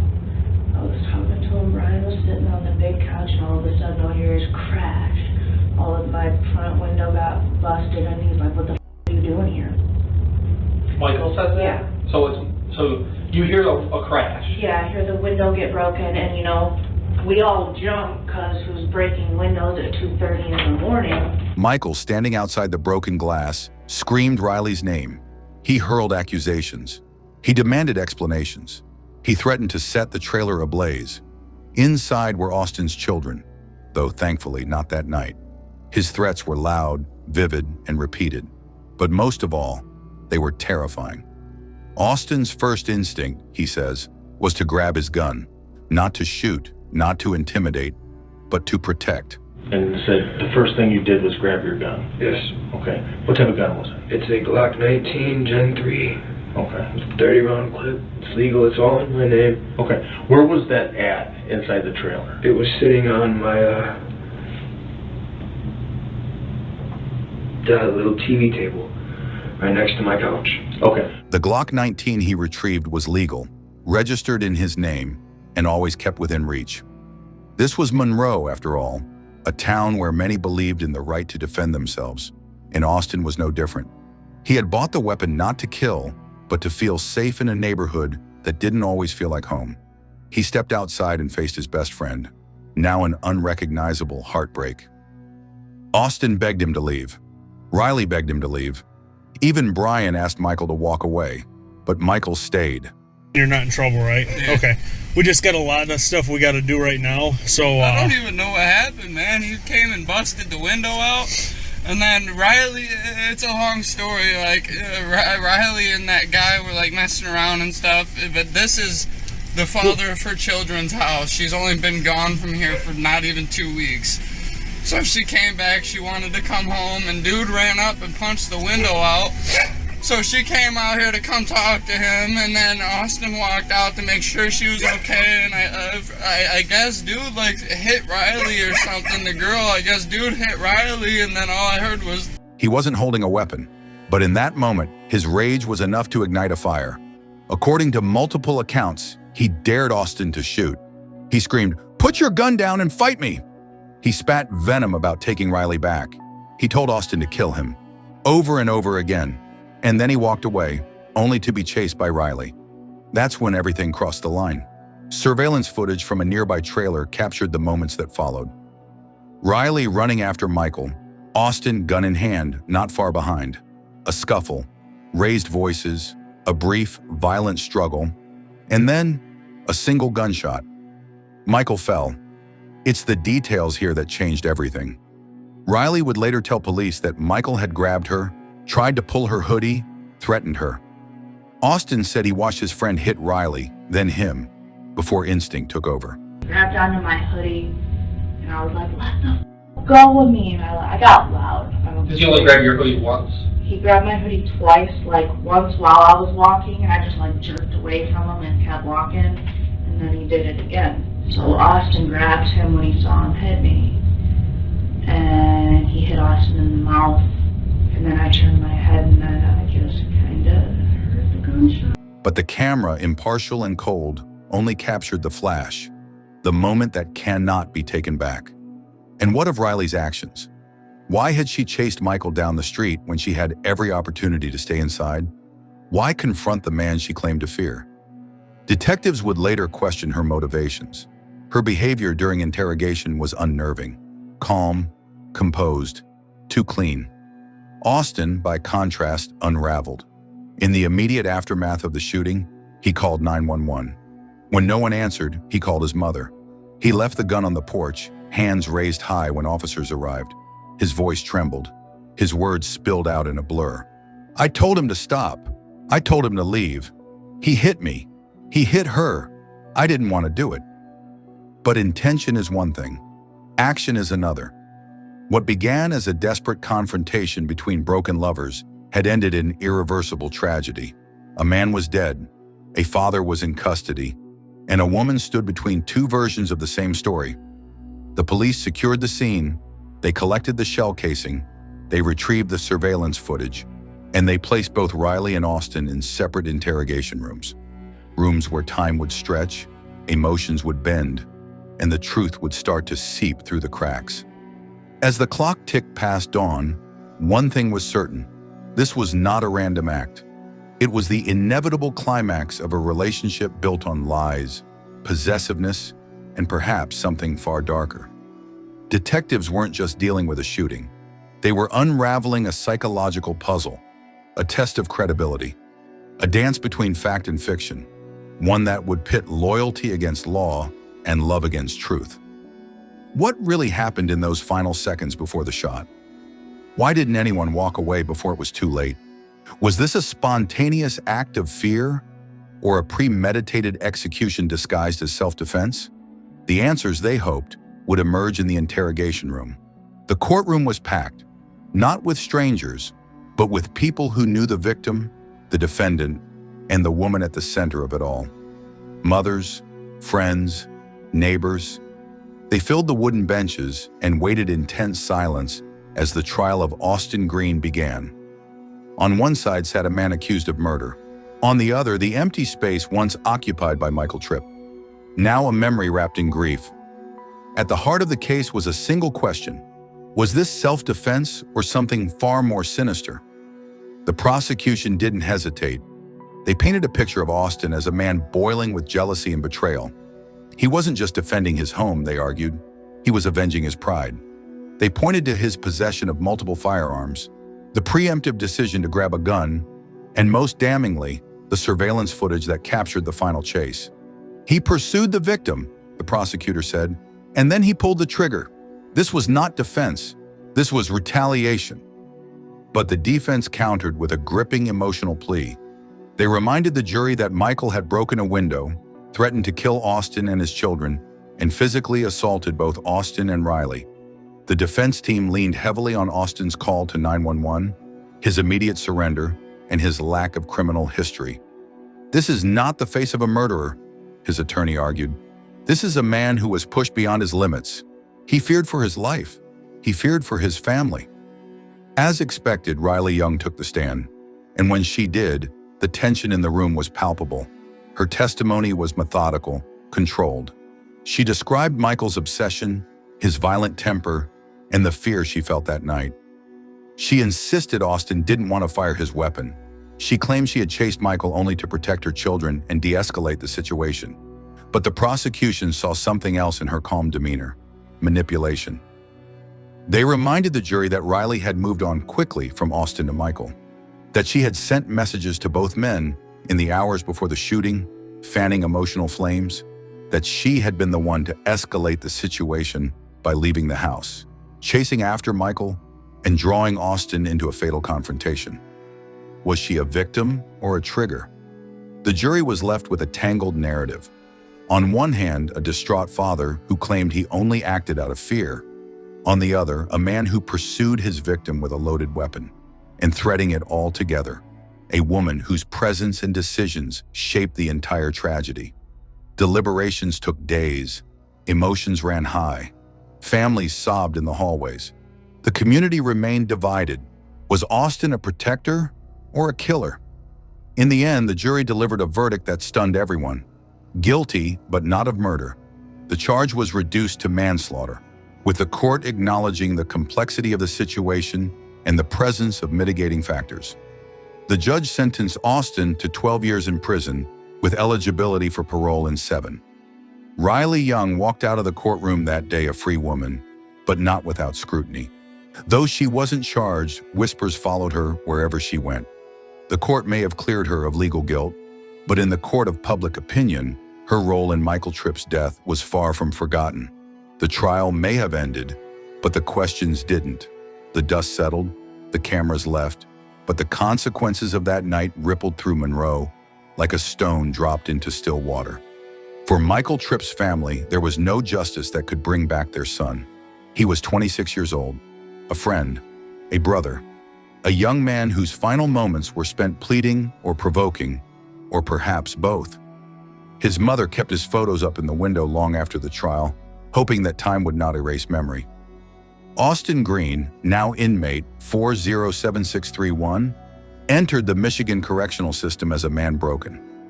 In his first year behind bars, he reportedly struggled with depression, suffered panic attacks, and requested to be placed on watch. The weight of what he'd done, or what he'd failed to prevent, hung around his neck like an anchor. He wrote frequent letters to his children, none to Riley. Back home, Riley Young's life took a turn she hadn't expected. Though legally untouched, she was ostracized by many in her community. Employers were hesitant to hire her, neighbors avoided her, her social media accounts were flooded with accusations, taunts, even death threats. She eventually moved out of Monroe, hoping to start fresh. But reputations like hers don't vanish. They follow like shadows. The case also sparked deeper conversations throughout the town. Conversations about domestic violence, about self-defense laws, about emotional manipulation. Families argued over dinner tables. Churches held open forums. Local politicians debated firearm legislation and mental health support. Meanwhile, the truth remained elusive. To this day, people ask, did Riley know what would happen that night? Did Austin truly fear for his life? Or did rage consume him? And perhaps most importantly, did Michael Tripp deserve to die? 5 years later, a local documentary filmmaker released a short feature titled, When Love Kills the Tripp Triangle. It pieced together 911 calls, interviews, court records, and community reactions. The video went viral, reigniting debates, reopening wounds, and once again casting Riley and Austin into the public eye. Riley, in a rare interview, said only this: "We were all broken. I wish I could change what happened, but I can't, and I have to live with that." Austin, speaking through his attorney, maintained, "I did what I had to do. I wish I didn't, but I had no choice." And maybe that's the most haunting part of this entire tragedy. Not the gunshot, not the verdict, not even the lies, but the gray. That hazy, uncomfortable place between guilt and innocence, between hero and villain, between love and destruction. In the end, 3 lives collided under the weight of heartbreak, betrayal, and fear. One was lost forever, one was locked away, and one walked free, haunted by a silence louder than any sentence a court could deliver. In stories like these, there are no winners, only survivors.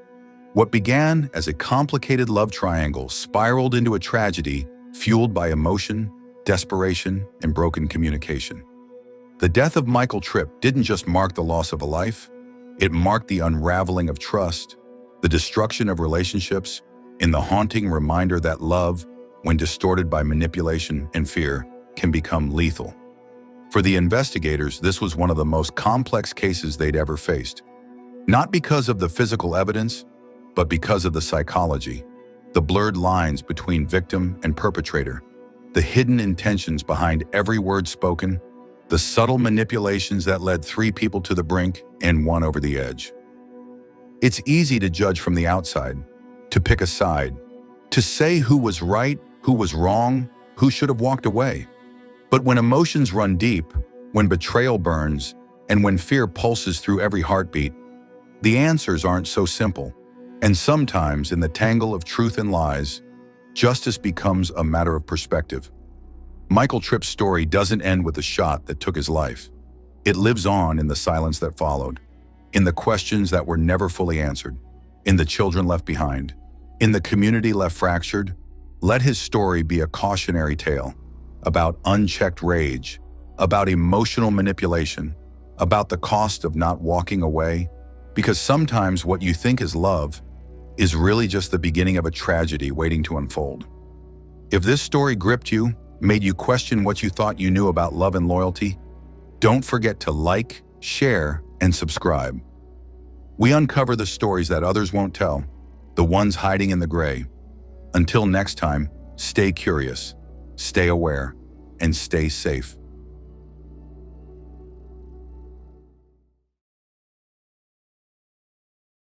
It was a shocking death. A photographer killed after a section of a tree somehow fell on top of her. While investigators are searching for answers as to what exactly happened to her. May not have been an accident. We came back because some guy told us that some woman got smashed.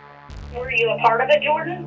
I didn't push it off, but I moved the log with him. I pulled it out.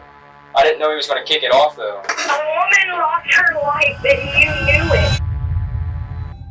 The morning light filtered through the thick canopy of Hocking Hills State Park, casting long shadows across the ancient rock formations and whispering trees.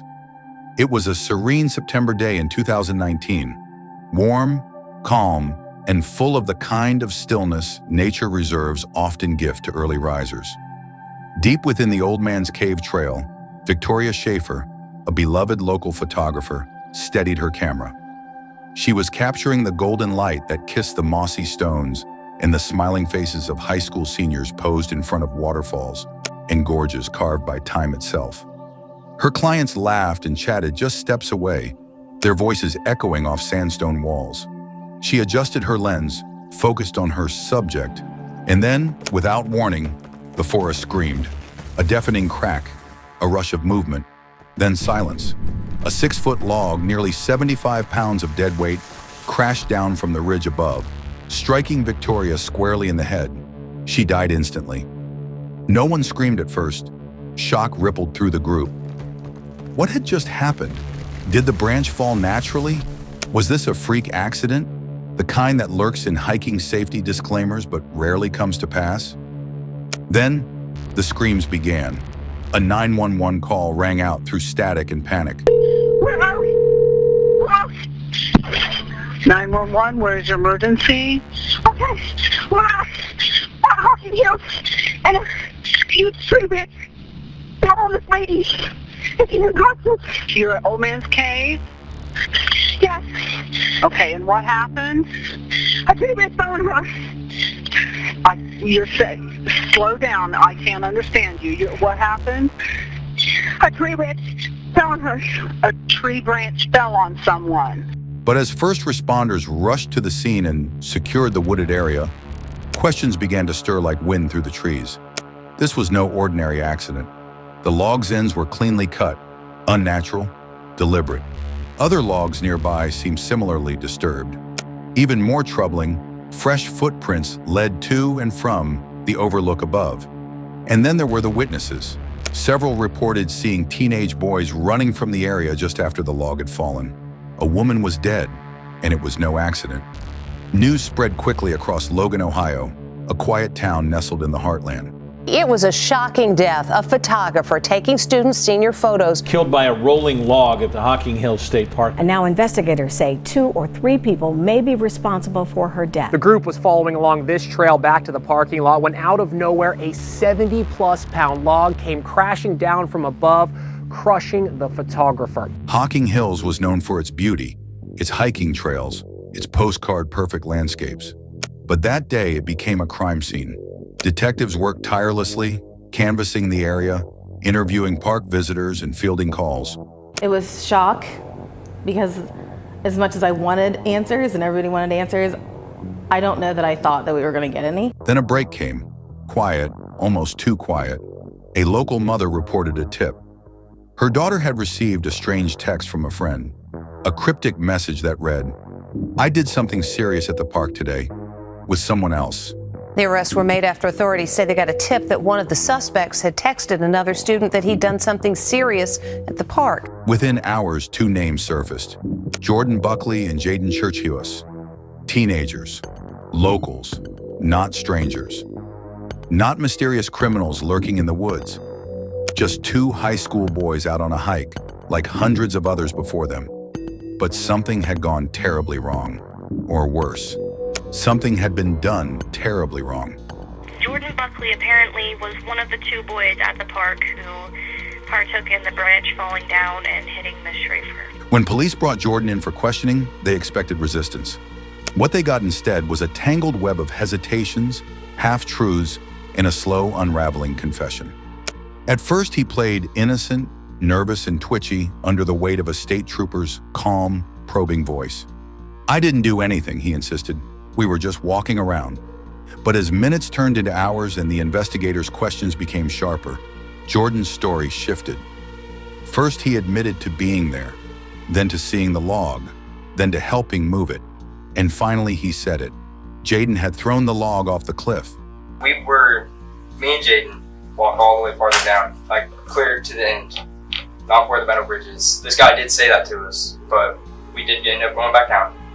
But I skipped a part of what we did. We walked all the way down to the end of this, and Jaden kicked off a branch. Not a branch, it was a log. It was a big log, like probably this wide, this long, and he kicked it, and it rolled off the cliff, and it made a loud bang, so we ran. And we ran into Miranda and AJ. They had no idea. We didn't tell them anything was happening. That log? Yeah, it's that log. That log. Mm-hmm. He just kicked it. "I didn't know it would hit someone," Jordan murmured, more to himself than to the officer. "We were just messing around." But someone was dead. A mother, a wife, a woman simply doing her job. And suddenly, messing around wasn't so innocent. What followed was a dramatic series of interviews, reenactments, and taped conversations that revealed just how recklessly one moment can shatter countless lives. Two teenage boys, one deadly decision, and a small town grappling with how to mourn a tragedy that could have been prevented. Was it a prank gone wrong, a reckless impulse, or something more sinister? As we step into the heart of this gripping investigation, through police interviews, first-hand accounts, and courtroom drama, we are forced to ask, how do you measure guilt in the eyes of youth?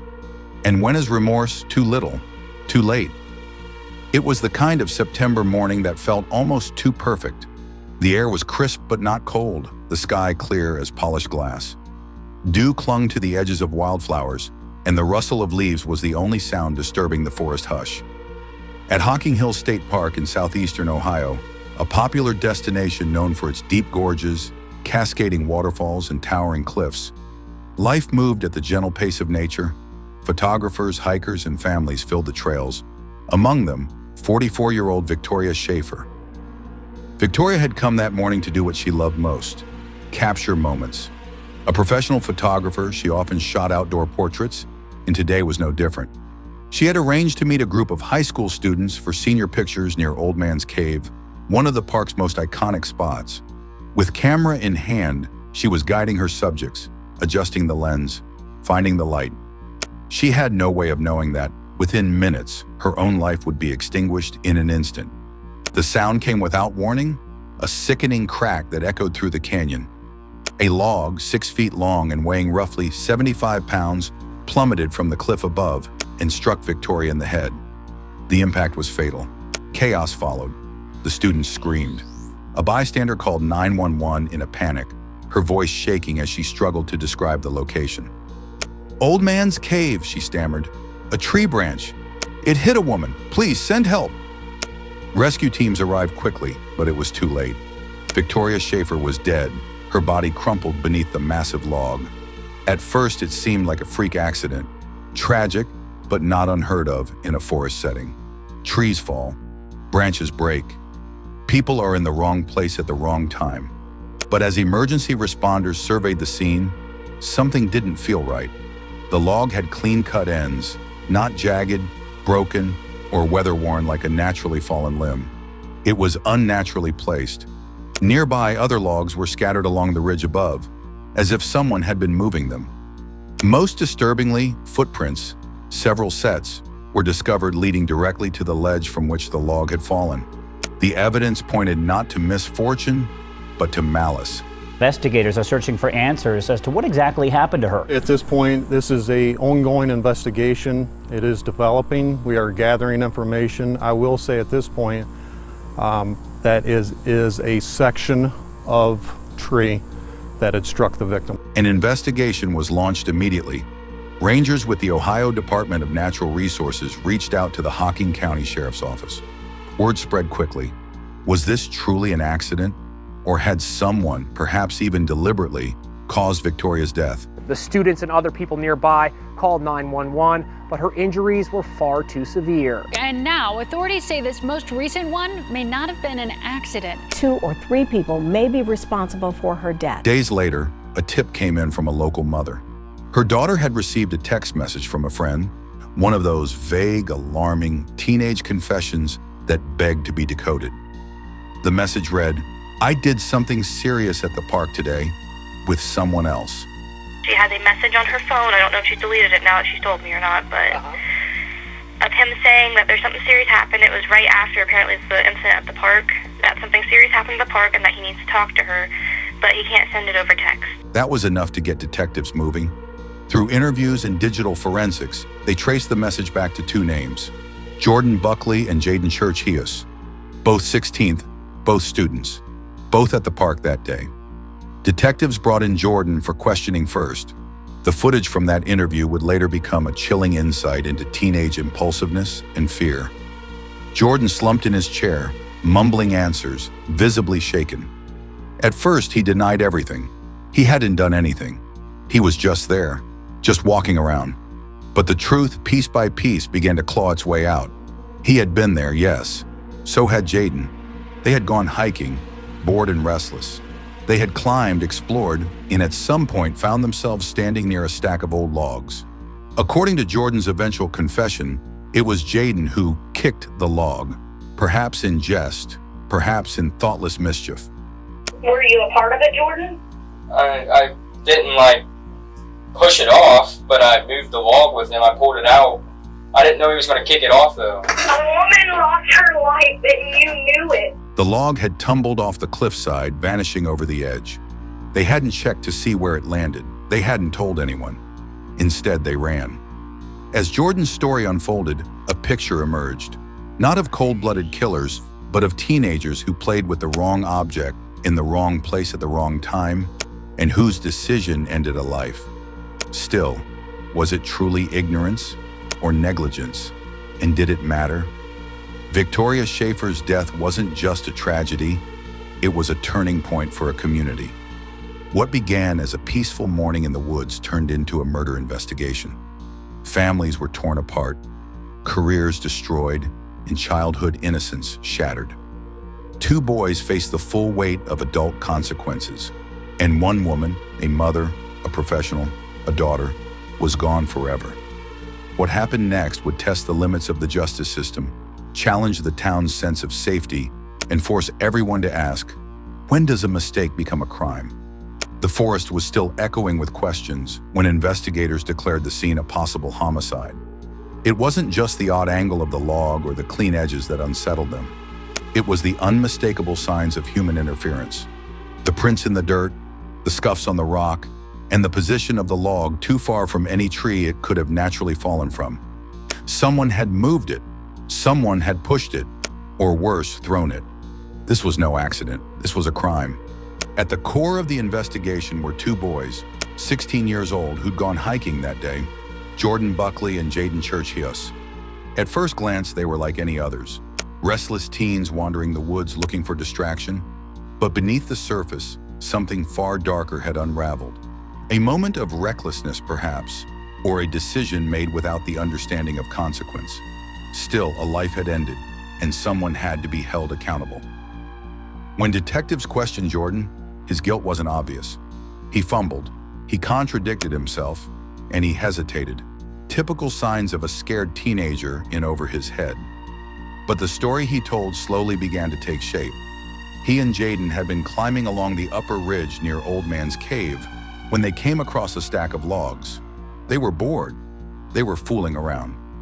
According to Jordan, Jaden began kicking at one of the logs, a massive 6-foot timber lying dangerously close to the cliff's edge. So I touched the log to move it out of the area. But I didn't move it out of the area. To move it, it was right in between these trees and he pushed it out. And then I helped him push it out, but he kicked it down. I didn't kick it. So I did touch the log. So you helped him?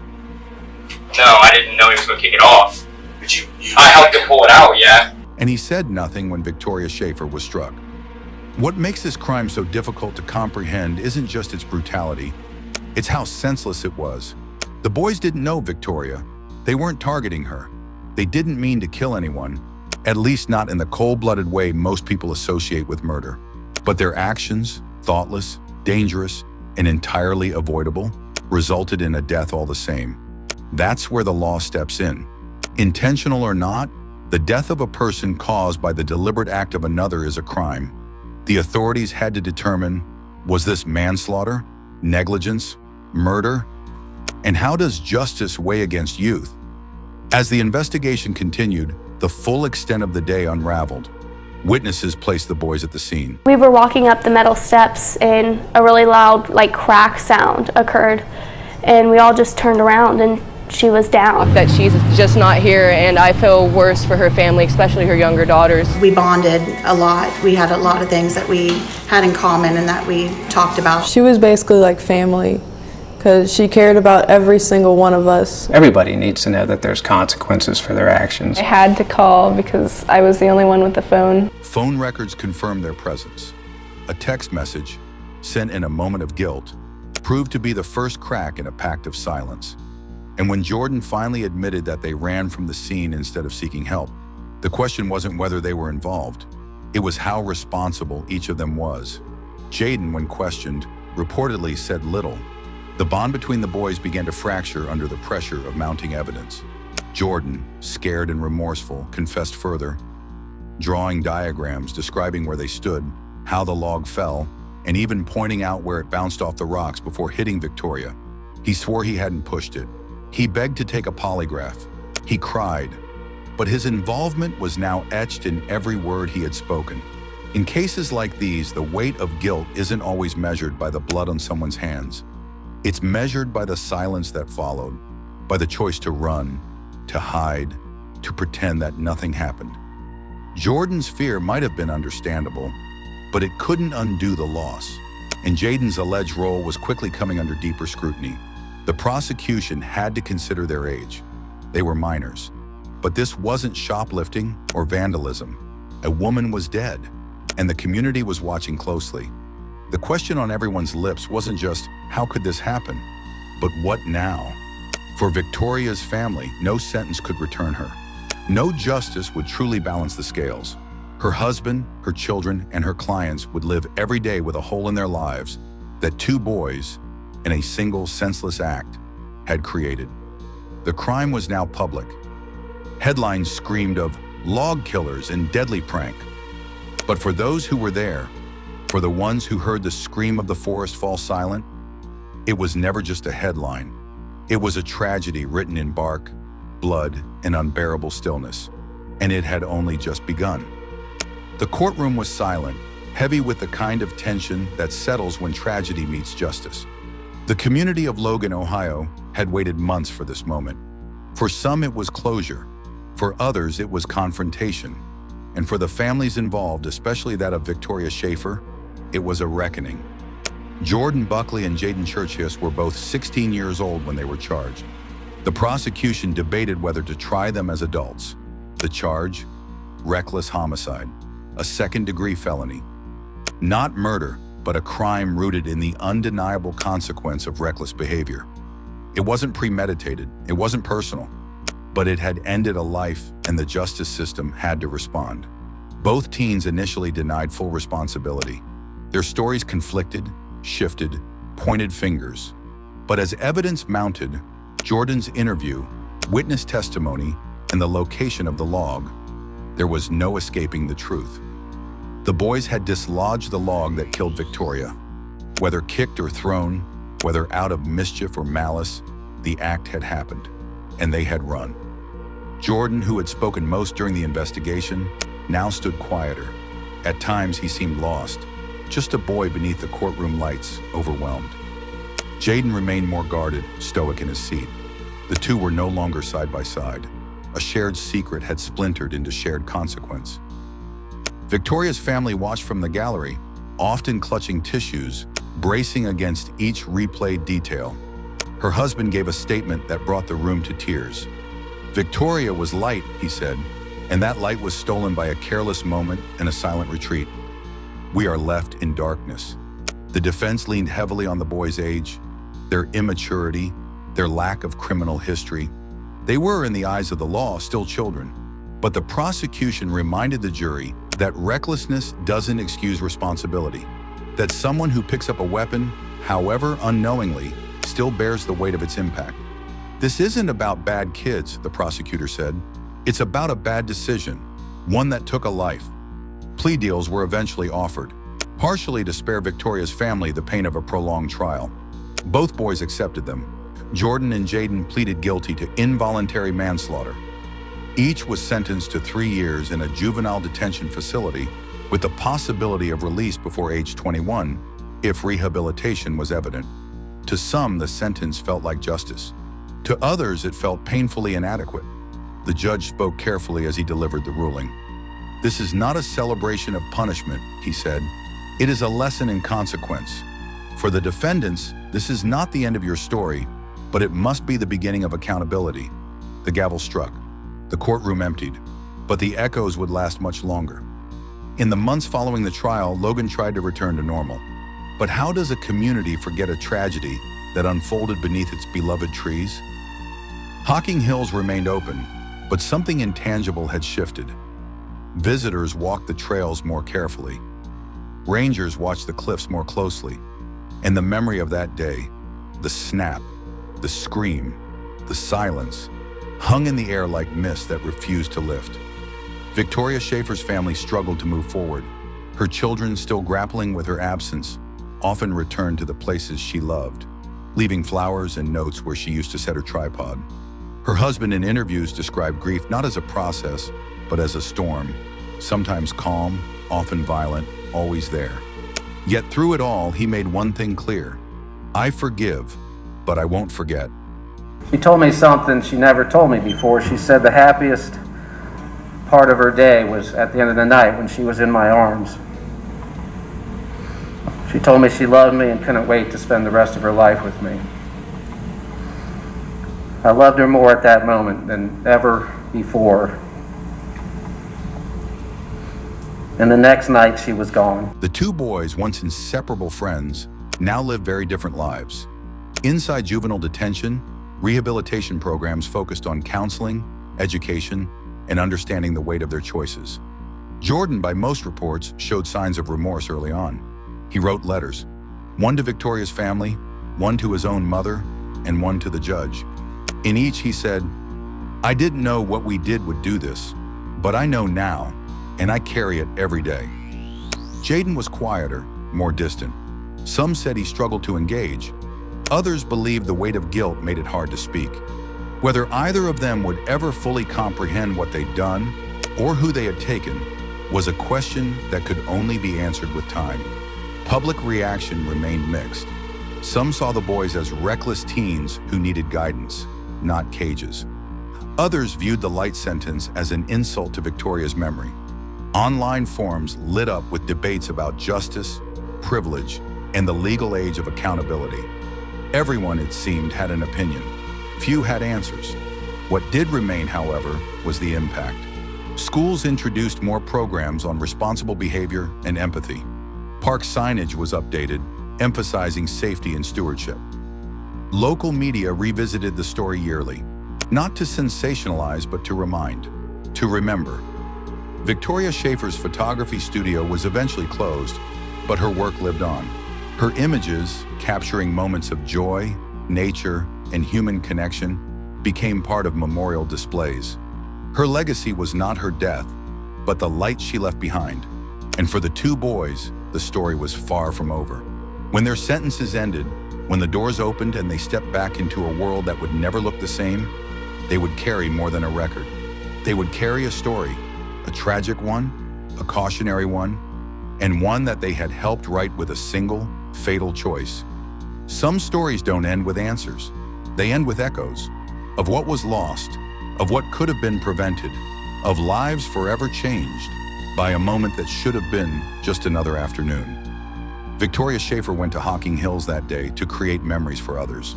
She never expected her own life would become the centerpiece of a cautionary tale, a tragedy etched not just in court records, but in the hearts of a grieving family and an entire community. Her death was not the result of a long-held grudge or a crime of passion. It was the outcome of a reckless impulse, a thoughtless act that crossed a line between play and peril. The boys who caused it didn't intend to kill, but intention doesn't resurrect the dead. This case is a reminder that the smallest actions can have irreversible consequences, that youth is not immunity, silence is not safety, that one careless moment can tear through time like a blade, cutting futures short before they've had a chance to unfold. But it also reminds us of something else, something harder to define, the fragility of forgiveness, the strength it takes to grieve with grace, and the possibility of growth even in the shadow of pain.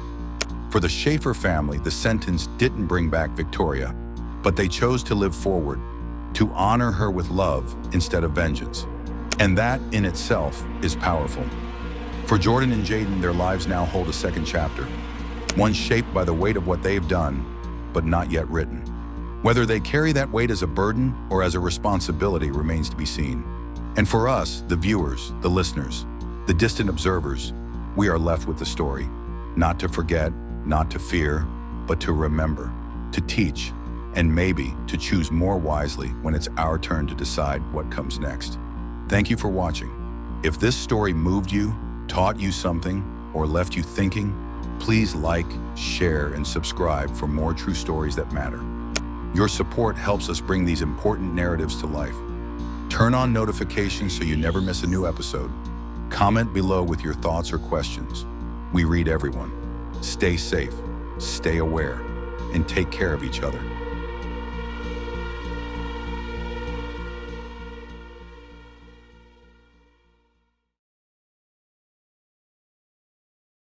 They said it was like 15 gunshots. It was like back to back, back to back. Yeah, he was like boom, boom, boom. You could tell that. Boom, boom, boom. Yeah. You could tell when anybody shooting back. You could tell it's like one sound. It began on a chilly afternoon in Cleveland, the kind of day when the city's east side feels strangely quiet, almost expectant. But no one could have anticipated the horror about to unfold on November 5th, 2023, a day that would leave an entire community haunted and a mother clutching nothing but memories. At the heart of this tragedy was a boy, just 14 years old, whose dreams, laughter, and very future were stolen in the blink of an eye. This is a lost soul. Like, ain't no way. This is a lost soul. Ain't no way. This is why I don't like this. I can't stand it. Hello? Before that, I'm recording them because this gonna be known. Ma'am, what? ma'am, Hello? ma'am. Yes, hello. What is the address of the police? Would you need the police? I mean, I'm on 93rd and Edmonds. 93rd and Edmonds? It's a body in the middle of the street. I don't know what's wrong with it, but it's bleeding from the head. It looks like a female. Braylon Harges wasn't a troublemaker or a face the neighbors feared. He was a typical teenager, balancing school, friends, and family with the usual dreams of something bigger. Braylon was the life of the party, honey. He had that smile when he walked in a room. You just had to get to know him. He loved football, he loved to dance, loved to sing. Yet that ordinary innocence, the very idea of safety, was about to be shattered in the most unthinkable way. And the person who would destroy it all? Someone he called a friend. It was barely past 3 when Braylon and 16-year-old Steven Sopko, his companion, his so-called buddy, were seen walking down East 90th Street. To anyone glancing out their windows or passing by, the two looked like any other pair of teens, maybe talking about school, music, or girlfriends. But beneath that ordinary exterior, a chilling plot was already in motion, a secret that would soon be laid bare for the world to see. He told Braylon to walk ahead. It was such a simple request, innocuous, even friendly. But as Braylon took those final steps, everything unraveled in an instant. Sopko pulled a gun from his waistband, and before Braylon could even turn around, he was shot. Once, twice, 13 times in the back. The violence was swift, methodical, and utterly merciless. As Braylon collapsed to the pavement, bleeding and gasping for breath, Sopko didn't hesitate. He stepped forward, fired again, and then calmly walked away.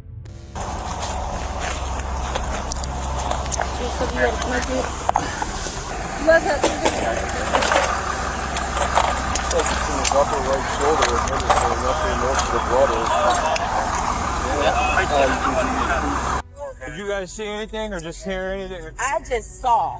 And it was a red car with some guys in it, but they should roll right past me. Okay. So that's all I saw. Which way did they go? That way. You said it was a red car? Yeah. And they went that way That towards way. 90th and Harkness? Yeah. Do you know what kind of red car? Because I was so in shock. Yeah. I don't know. Do you know who was in the vehicle? It was just 2 boys in the car, and they wouldn't even stop to talk to me. So I asked them to call the police, make this stuff. Leaving his so-called friend dying alone on a cold city street.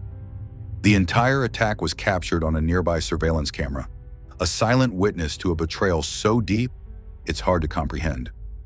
Word of the shooting spread quickly. Sirens pierced the air, neighbors gathered in shocked clusters, and police officers arrived to a scene of horror, one that even seasoned detectives struggled to process. The footage left no doubt. This was no accident, no tragic misunderstanding. It was a calculated execution, carried out with chilling precision. But the suspense didn't end there. They said it was like 15 gunshots. Like back to back. I'm still waiting. I'm gonna record it out there and You I'll have put your it. ID on you? Just so I can have that information. I said, I can't believe people can do stuff like that. I just don't understand. When investigators dug into the digital trail between Braylon and Sopko, what they found only deepened the mystery. There were no threats, no angry messages, no indication that a deadly conflict was brewing. Their conversations were eerily normal, marked by an absence of drama or hate. It was as if the violence had come from nowhere, a cold silence masking intentions that still, to this day, remain unexplained. Car took off. You heard about 15 shots? I didn't hear no shots. You didn't hear no I shots? didn't hear no shots. They heard the shots. When I came, he was just there. On the ground, laying in the middle? Yeah. I kind of knew what it was. I was like, Okay. is that a bomb? And did you say anything to those guys? No. Oh, yeah. I said, can you call the police? They just kept going. They just took off on a high rate of speed? Not a high rate. They just kept going. Took off, okay. As Braylon's family grappled with unimaginable grief, Neighbor had called me and said my son probably got shot on the one way. I don't stay in the neighborhood no more. Okay. We jump in the car, we drive over here, we see y'all, we run up. stay with us as we unravel the layers of a case that still sends chills down Cleveland's spine. To understand the tragedy that took Braylon Harge's life, you have to step into the heartbeat of Cleveland's East Side, a place as tough as it is proud, where neighborhoods are stitched together by history, hardship, and hope. Braylon Harge's was a product of this world, a world that shaped him, loved him, and ultimately mourned him. At home, Braylon was the glue that held things together. He'd help his mother with groceries, tease his siblings, and stay up late playing video games with friends online. He idolized NBA stars and dreamed of one day making it big, maybe buying his mom a house in a better part of town. But life on the East Side was never simple. The community carried scars of lost jobs, of family members taken by violence or drugs, of opportunities that always seemed just out of reach. Still, there was resilience. Braylon's mother worked hard, sometimes holding down 2 jobs, determined to give her kids a future beyond the boundaries of their zip code. She was his rock, and he was her hope, a bond that no hardship could break. In this close-knit community, friendships meant everything. That's what made Braylon's relationship with Stephen Sobko so significant, and, in the end, so tragic. Stephen was 2 years older, a boy with his own troubles, but to Braylon, he was a trusted companion. The two spent hours together, playing basketball at the local park, sharing secrets, making each other laugh. Neighbors saw them as brothers, and even Braylon's mother believed Stephen was a good influence, a friend who would look out for her son. But even in the safest friendships, darkness can sometimes take root unnoticed. November 5th, 2023. What should have been just another ordinary Sunday. Braylon and Stephen Sobko moved through the neighborhood side by side, sneakers crunching leaves on the sidewalk, laughter echoing between rows of weathered houses. Unbeknownst to Braylon, fate was stalking him in plain sight. They just left the house of Sobko's girlfriend, a familiar pit stop, and turned onto East 90th Street. The sun was dipping low, shadows stretching, the light growing colder. Nothing about the way Stephen acted betrayed what was to come. There was no argument, no warning sign, no desperate last words to suggest the horror about to unfold. What surveillance cameras caught next is as chilling as anything a crime scene could ever record. As the two walked, Stephen fell behind just a step, his eyes flicking to the side as if scanning for witnesses. Then so quietly it might have seemed innocent, he told Braylon to walk ahead. Maybe he said he wanted to tie his shoe or needed a moment to check his phone. For Braylon, there was no reason to hesitate. He trusted Stephen, just like always. But what Braylon didn't know was that in that split second, the bond between them was already shattered. With the cold calm of someone who had made up his mind long before, Stephen Sobko drew a gun from his waistband. In the space of a heartbeat, everything changed. Without a word, he raised the weapon and opened fire. The shots rang out in a staccato burst.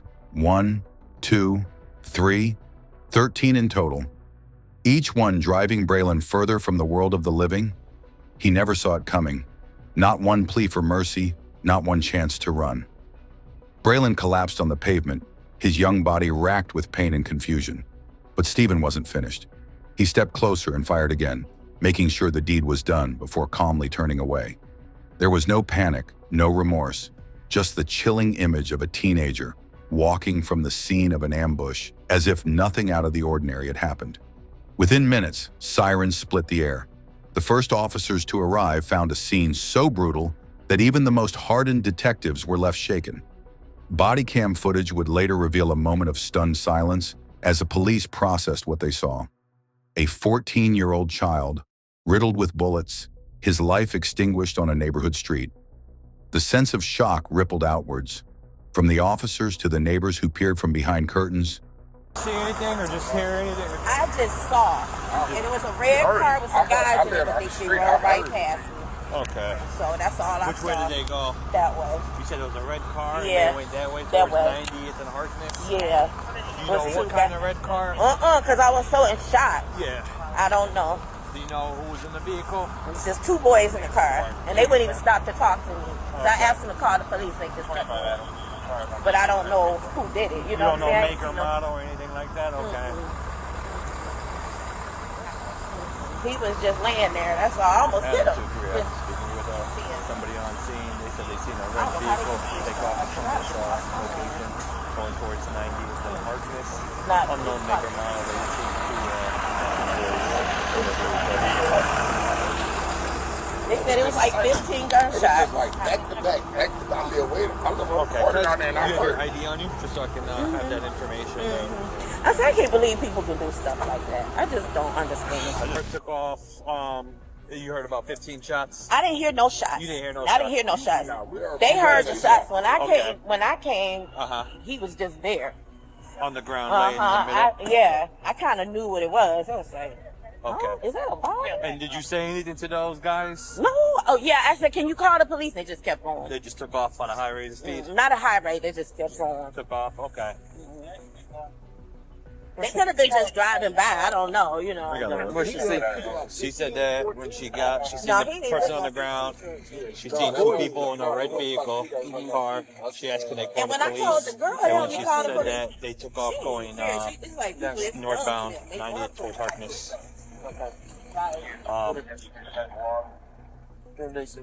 They just heard 15 shots roughly. 15 shots. They didn't get any info, but they said all three. They just heard about that was that amount of shots. Yeah, he like boom, boom, boom. You can tell that. Boom, boom, boom. Yeah. You could tell when anybody shooting back. You could tell it's like one sound. We were sitting right down in our car talking, and we just heard. To the mother who would soon receive a call that every parent dreads.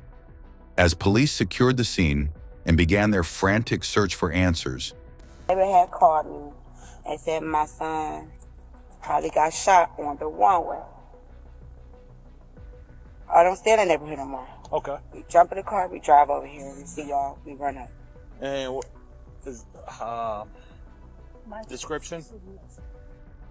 5'6", 5'6". light skin. I just took back, I think they're like 205 now. Wait, 205? Mm-hmm. Okay. Let me just give me a couple minutes, okay? Oh, she just called me through social media and said that your son probably got shot. Well, she didn't give you any reason why she thought it could have. Baby, I didn't even give her a reason to even get to that far. I just jumped. Yeah. You see, I got a nightgown. You're okay. No, do you have your ID on you, ma'am? That's, you said your son, right? Yes. Okay. Yeah, we don't know anything yet, so I'm not gonna tell you anything. So. No. Going up. they were met with a wall of confusion. How could two friends end up here? One dead, the other gone. Investigators pored over surveillance tapes and digital trails. The footage was damning. Stephen, once Braylon's confidant, now the cold-blooded executioner. But when detectives combed through their phones and social media, what they found was even more disturbing. There was no argument, no falling out, no text or online spat to point to a motive. The silence was as chilling as the violence itself. Back at home, Sierra LaFleur's world was shattering. The police delivered the news with as much care as they could muster, but nothing could soften the blow. Her baby was gone, taken not by a stranger, but by someone she'd welcomed into her life, someone she trusted. As the city reeled, word of the murder spread like wildfire. News trucks arrived, neighbors grieved in the stunned disbelief, and the question hung in the air like a thick, unyielding fog. Why? Why would Stephen Sobko, barely out of childhood himself, ambush a friend he'd known for years? Was it jealousy, peer pressure, something darker that no one had seen? The community demanded answers, but in those first hours there was only grief, fear, and an overwhelming sense that innocence itself had been murdered on East 90th Street. Braylon's death wasn't just a loss, it was a rupture, an earthquake that would shake Cleveland's foundation to its core. The city's search for answers and for justice was only just beginning. Justice in America is not swift, and for the family of Braylon Harges, each day that passed after his murder felt like an eternity. Stephen Sobko, just 16 at the time of the crime, vanished after the shooting, slipping through the cracks and forcing Braylon's family to live not just with their grief, but with the ache of unanswered questions. For weeks, his whereabouts remained a mystery. Rumors swirled. Stephen was hiding with relatives. He'd fled the city, maybe even left the state. It was as if the earth had swallowed him up. It wasn't until January 2024, months after Braylon's life was stolen, that justice finally caught up. Acting on a tip, U.S. Marshals surrounded a modest apartment on the city's outskirts. Stephen was found inside, unarmed, exhausted, and with the cold resignation of someone who knew he'd run out of places to hide. The community's collective breath, held in anxious anticipation, was finally released. The accused was now in custody, but the hardest part was still to come. For Braylon's family, the prospect of a trial brought a complicated blend of relief and dread. Would they ever truly know why Stephen did it? Would they get answers? Or would the trial be just another exercise in legal formality? A system doing its best to address the unthinkable? The case quickly drew the attention of prosecutors and the press. The crime's brutality, combined with the youth of both victim and perpetrator, made headlines across Cleveland and beyond. The question loomed: would Stephen be tried as a juvenile or face adult charges? The prosecution wasted no time making their case.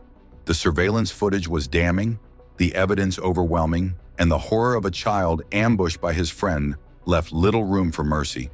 The judge, citing the calculated nature of the crime and its devastating impact on the community, ruled that Stephen Sopko would be tried as an adult. As the trial began, the atmosphere in the courtroom was electric, a simmering blend of heartbreak, anger, and curiosity.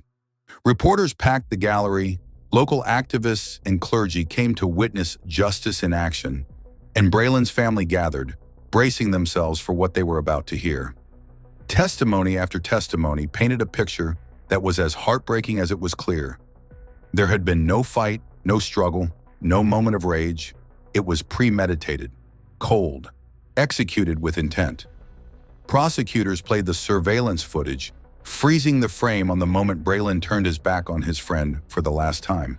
Some in the courtroom looked away, others openly wept.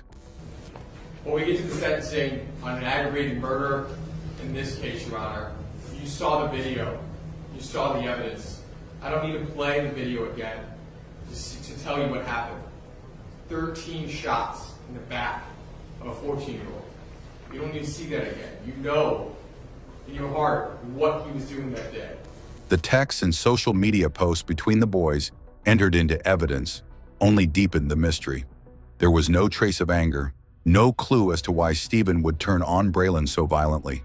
The silence before the storm was deafening. Stephen himself sat quietly, his expression unreadable. Sometimes he looked at his hands. Sometimes he watched Braylon's mother with haunted eyes. When his defense team addressed the jury, they spoke of his troubled upbringing, the pressure he'd faced, and possible mental health struggles. But nothing they said could erase the image of what he'd done. Mr. Sopko, 16 years old, at the time of this murder.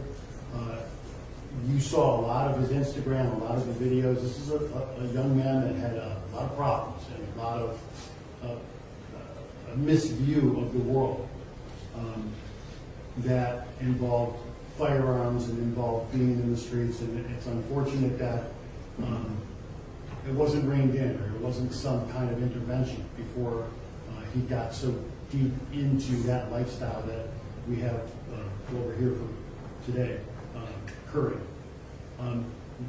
Mr.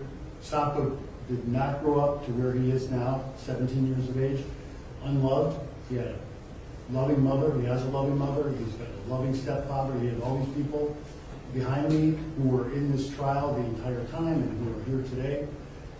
I provided the court letters from a few people in the community that knew Stephen in another time. He had a job. I don't think that is a terribly large mitigation in this situation, but it shows that he did have some ability that he threw away. He's going to appeal the conviction, Your Honor, I'll say that, and I'm going to instruct him to remain silent here. But I would ask the court to consider, as part of your formulating a sentence, that he was 16 years old at the time. He's turned 17 during the last 10 months or so that he's been in prison. That if the court adopts the recommended sentencing from our brief, he will be in his 40s by the time he's released. I think with the support he has, with the ability to be employed and the ability to grow, who knows where he will be then. I'm hoping he will go the way of improving himself, getting some kind of vocational skills, being able to come out of the prison system and be able to salvage the second half of his life and in a way that's productive and a productive part of the community and not somebody who is a threat to the community. The jury deliberated for only a few hours. On October 31st, 2024, the verdict was read guilty on all counts. Aggravated murder, murder, felonious assault, weapons charges. The weight of the words settled on the courtroom like a stone. Mr. Sapko, is there anything you want to say? No, Your Honor. Very well. I think the parties stipulate the defendant was found guilty by the jury of all 5 counts as indicted. The court then is going to sentence you to the firearm specification, 6 years, mandatory time served prior to and consecutive to 25 years for a total of 31 years. So your sentence will be life with consideration for parole after 31 years. For Braylon's mother, it was a moment of vindication, but not of victory. Nothing could bring her son back. Sentencing followed swiftly. The judge, voice steady but thick with emotion, condemned Stephen Sopko to 31 years to life in prison. As the sentence was handed down, Sarah LaFleur stood up, clutching the urn that held her son's ashes. "This is all I have left of my baby," she whispered, her words echoing in a courtroom suddenly silent. Sarah LaFleur, I'm Brad Hodges' mother. I just want to say thank you, Judge. Thank you. I want to say thank you to the prosecutors and the detectives and everybody for bringing me justice for my baby. It was a long journey, very long. And I'm still healing. But I brought Braylon with me today to thank you. It was a reminder that justice, no matter how severe, could never restore what was lost. For Braylon, the only true justice would have been another chance at life, a chance taken far too soon. The verdict did not close the wounds. In the days and weeks that followed, Cleveland's East Side struggled to return to normal, as if the murder of Braylon Hodges had pulled back a curtain and exposed all the pain the community worked so hard to hide. Schools held moments of silence. Neighbors tied balloons and stuffed animals to lampposts near the crime scene.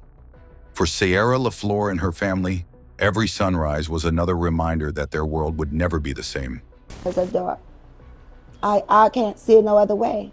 Because I fear if he get back out on the streets, we slap him on the wrist and he get back out on the streets, what can he do to the next person? This is not a video game. This is real life. But in the wake of tragedy, something else began to take root. A call for change, a hunger for answers, a refusal to let Braylon's name be swallowed up by the next news cycle. One Cleveland mom is looking to start a new nonprofit to support the youth. I'm Kaylee Olivas. She's hoping with this new initiative she can save lives while also honoring the 14-year-old son she lost a year ago. His mother became a voice for every parent who had lost a child to violence. She spoke at city council meetings, gave interviews to local news, and began planning a nonprofit in her son's honor. Keep my son's memory alive by opening up a nonprofit organization to help kids and be aware of gun violence, just for the youth only. One dedicated to helping children navigate the dangers of their environment, offering mentorship, support, and a safe place to dream beyond the boundaries of their neighborhood. Thinking probably like a drop-in center where they could probably sit in group sections and just talk about what's going on, because I feel like a lot of kids don't have that outside of their parents and their household. The case made headlines across Ohio and the nation. People asked, how could a friendship between 2 kids end in such brutality? What had gone so wrong? Experts debated whether the tragedy could have been prevented, if teachers, neighbors, or social services had seen the warning signs, if someone had reached Stephen before he crossed the line. But those questions, however urgent, could not change what had happened. For Braylon's friends, the loss was unfathomable. Some stopped going outside, afraid to trust. Others wrote his name in marker on their sneakers or posted tributes on social media, trying to make sense of their grief. The memory of that afternoon, of laughter turning to gunfire, hung over them like a shadow. For Sierra, the pain was raw and unrelenting. Her home felt emptier. Nights stretched on without the sound of Braylon's voice, without the small, everyday moments that once defined her world. Yet, amidst the heartbreak, the community rallied. Candlelight vigils lit up city parks. Churches opened their doors for prayer and reflection. Neighbors who had barely spoken in years reached out, bringing food, sharing memories, and promising to keep Braylon's story alive. He was more than what happened to him, one teacher said at a memorial.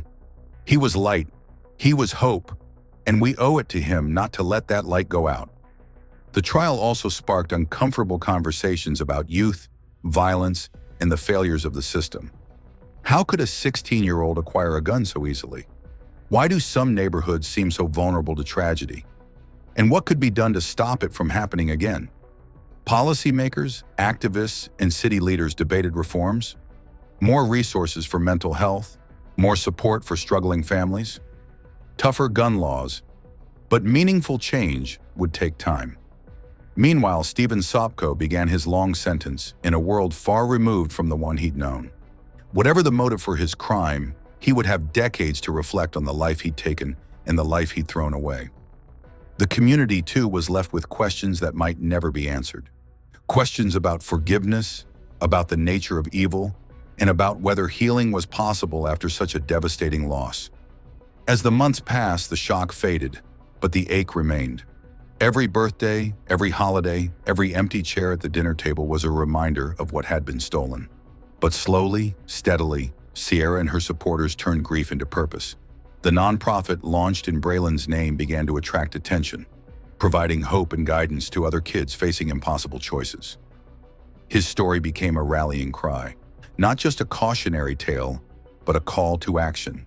And so, the legacy of Braylon Harges endures, not only in the pain of his absence, but in the promise that his memory will be a force for good, a beacon guiding others away from the darkness that claimed him. The city remembers, and in remembering, finds the strength to keep moving forward. The story of Braylon Harges is not just a single, senseless tragedy. It's a stark reflection of how quickly life can change, and how deeply violence ripples through a community. What happened on that November afternoon was more than the loss of a young boy's future. It was a betrayal of trust, a shattering of innocence, and a wound that will ache for years to come. Yet in the face of unimaginable loss, Braylon's family and community refused to let his memory fade into just another statistic. Sierra LaFleur, Braylon's mother, transformed her pain into purpose, reaching out to other families, launching a nonprofit, and demanding accountability from a system that too often fails its most vulnerable. Through her voice and through every candle lit at a vigil, Braylon's spirit continues to inspire action and hope. This case forces us to confront difficult questions. What leads a teenager to commit the unthinkable?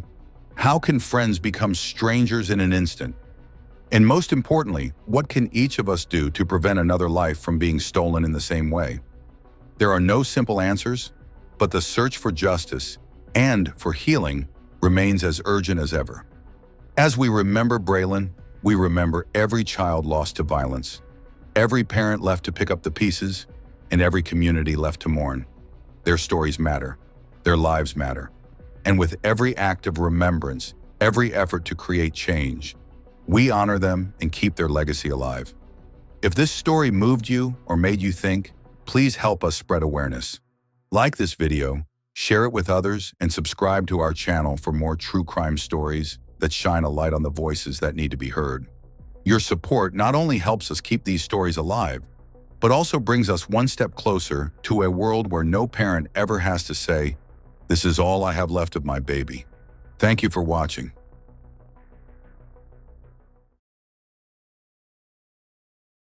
Come here, let me see your hands.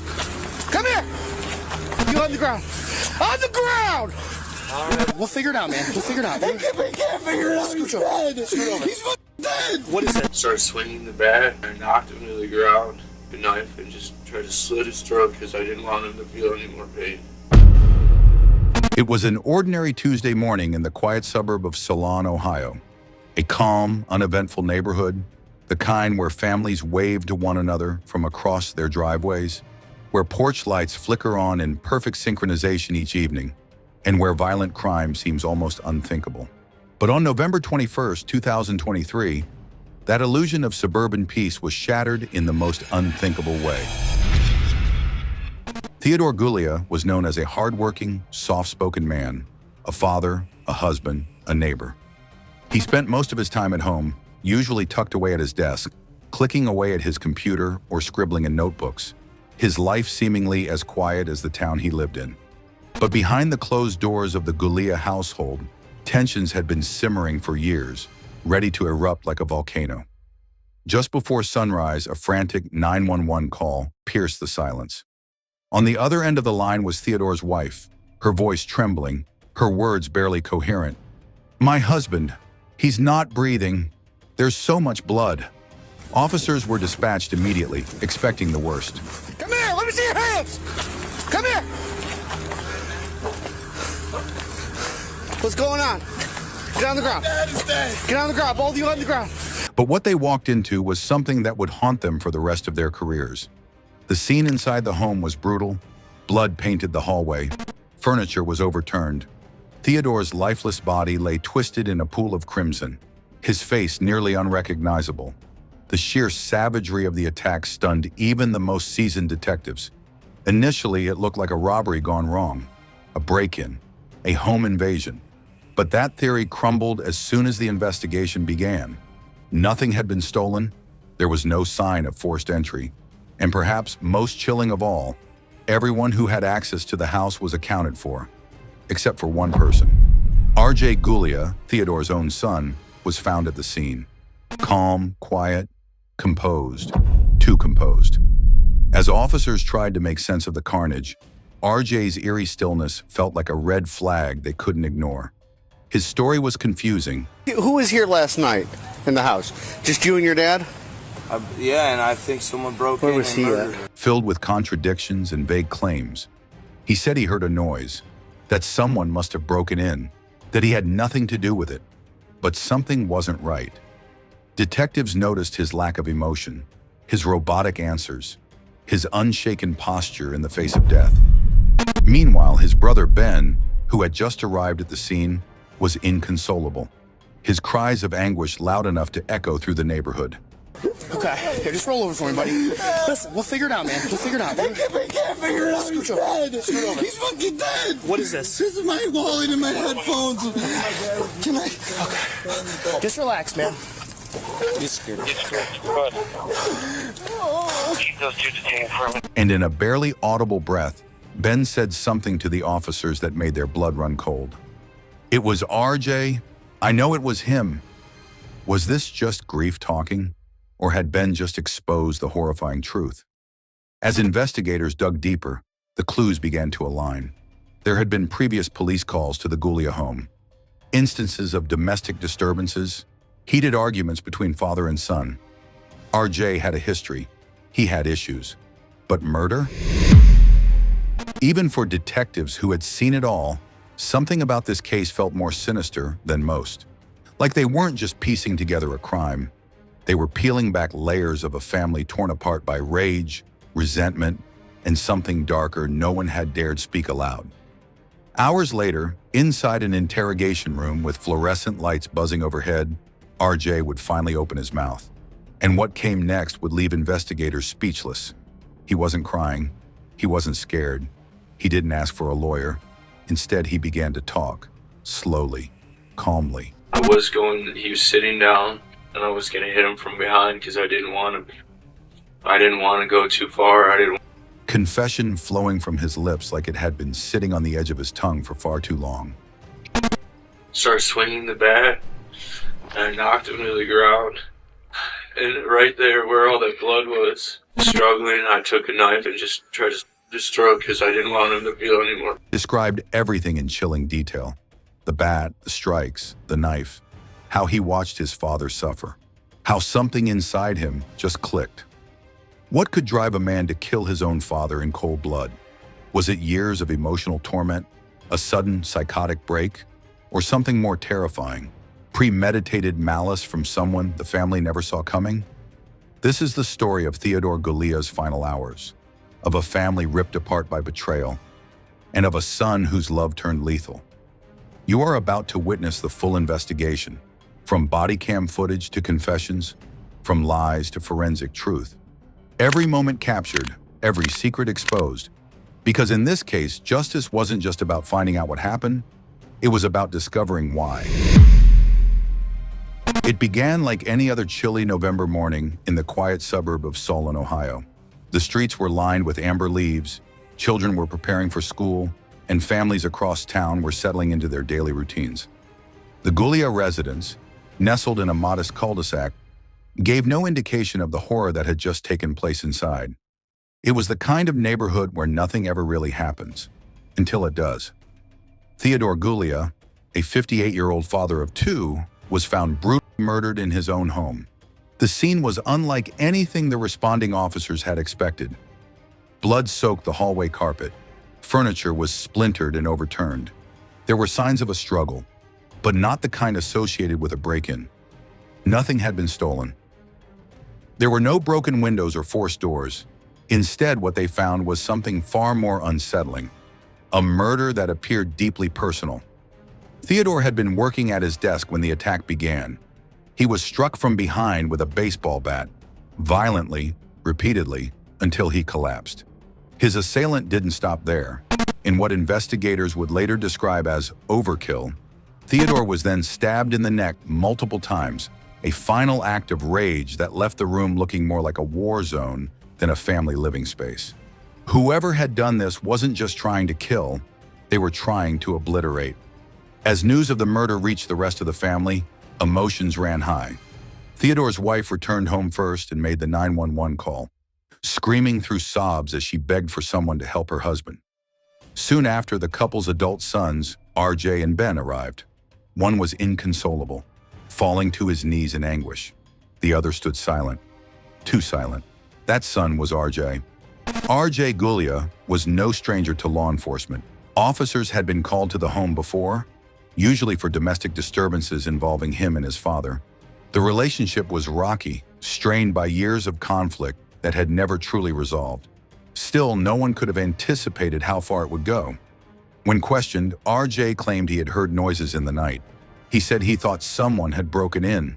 He said he didn't know what happened, but his story was full of holes, and the more detectives listened, the more things didn't add up. Yes, sir.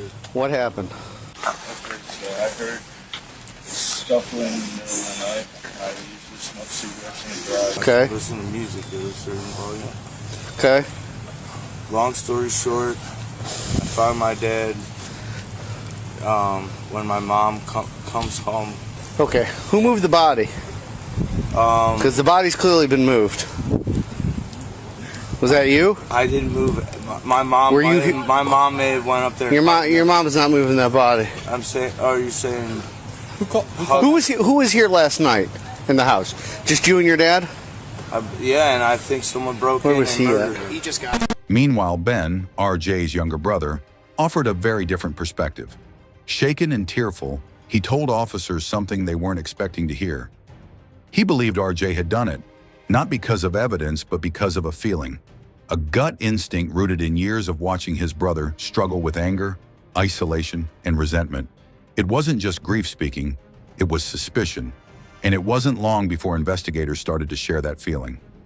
Further digging uncovered an unsettling pattern. RJ had threatened violence before.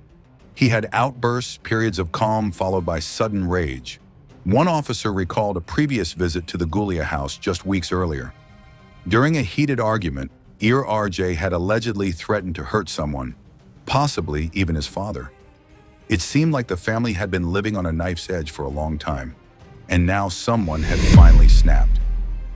When detectives brought RJ in for questioning, they expected resistance, maybe denial, maybe silence. But what they got was something far more disturbing, a confession. With an eerie calmness, RJ recounted everything. He described how he approached his father from behind while he was sitting at his desk. There wasn't much motive other than just being angry. He was sitting down, and I was going to hit him from behind because I didn't want to go too far. I just wanted to end fast. And I decided in my mind I was going to do it. I hit him a couple times in the arm, and it broke his arm. It hurt his arm. I didn't want him to just stagger off and call the police, and it was more of the same. I said, you know what, I'm just going to do this. And How he struck him in the arm first, hesitating for just a moment before continuing. How, after realizing his father was still alive, he used a knife to end it quickly. He said he wasn't even angry. Not really. He just wanted it to stop. Wanted everything to stop. he was struggling. I took a knife and just tried to destroy him because I didn't want him to feel any more pain. And I had gone too far. And I don't know how I didn't take my life, seeing my dad like that, for no freaking reason, man. I didn't have much motive or plan, and I wasn't even that angry. It's just, I don't know, like I was possessed. He was literally sitting down, and I started to strike him. Sitting down where, though? At his desk. He sat there a lot of the time, and I went up to him behind, and I started hitting him, and he said, "I love you, man." The interview left seasoned officers shaken. This wasn't just a murder, it was a breakdown, a quiet unraveling that had been building for years. And yet, despite the brutality, RJ expressed sorrow, remorse.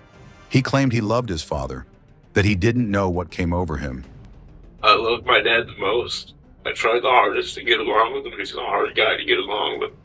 I cared about him the most out of everybody. I just want you to know that. I believe that. Guitar. He loved playing guitar. I believe that, RJ. I don't doubt that one bit. That's what happened. I didn't do anything weird. I didn't take it too far. I just wanted it to end. You know, we can't go back in time. The best we can do is go forward and make the best out of, from there on, what you can control. You can't control what has been done. It's done. Let's move past it. Let's make better choices. Let's do the right thing from here moving forward. And that speaks to you and it speaks to your character, and I appreciate that. That he wished he could take it all back. But words don't bring back the dead. By the end of the investigation, RJ was charged and later pleaded guilty to involuntary manslaughter, felonious assault, and abuse of a corpse. He was sentenced to a maximum of 25 years behind bars. A tragic ending to a story that never should have reached this point. This is not just the story of a murder. It's the story of a family fractured from within, of a father lost, of a son consumed by something he couldn't explain, and of a community left asking the question that still echoes through the quiet streets of Solon. The final moments of Theodore Guglia's life were violent beyond comprehension. According to the confession given by his son RJ, the murder wasn't a chaotic outburst. It was methodical, planned at least in RJ's mind, even if not plotted out with detail. The disturbing truth is that the crime wasn't born out of a heated argument or an act of self-defense. It was something darker, colder, and far more difficult to rationalize. It happened late at night, in the quiet stillness of their family home. Theodore was in his study, sitting at his desk like he did every evening. A lamp glowed in the corner of the room, casting soft light across open folders and a steaming mug of tea that would soon go cold. That night was no different from any other, or so it seemed. RJ entered the room silently, a baseball bat gripped tightly in both hands. He says he didn't want his father to suffer, that he intended to make it quick. But what followed was anything but merciful. RJ stood behind his father for a long moment, watching him, breathing heavily. In his own words, something inside of him clicked. That was the word he used. The first blow was aimed at the arm, hesitant, perhaps, or simply a miscalculation. But after that, RJ says, there was no turning back. He began swinging the bat wildly, repeatedly, until Theodore collapsed. According to the medical examiner, the blunt force trauma was catastrophic. Bones shattered, skull fractured. Yet somehow, Theodore was still alive. It was then that RJ retrieved a knife. He says it came from his father's own desk. What followed was a frenzied stabbing to the throat. Deep, precise wounds meant to silence, to end. RJ later claimed that he didn't want him to suffer, but the crime scene suggested otherwise. Blood had splattered up the walls, across the desk, and into the hallway. The force and repetition of the attack told a different story, one driven not by pity but by rage. And then as suddenly as it began, it was over. RJ stood over his father's body, covered in blood, breathing heavily, alone. He didn't call for help. He didn't flee. Instead, he stayed in the house, slept there, in fact, mere feet from the mutilated corpse of the man who had raised him. He went about the night like nothing had happened. Hours passed. Morning came. It wasn't until his mother returned home around 10 a.m. that the alarm was raised. She screamed when she found her husband's body. Arjo, who had called her home under the pretense of needing cigarettes, said almost nothing. He let her find the body on her own. He didn't even warn her. When questioned later, he said he didn't know what to say. Earlier that day, and he was talking to my mom about bringing over cigarettes or something. Okay. When was the first time you spoke with any of them afterwards? I told you that morning I called her, tried to get her over for cigarettes.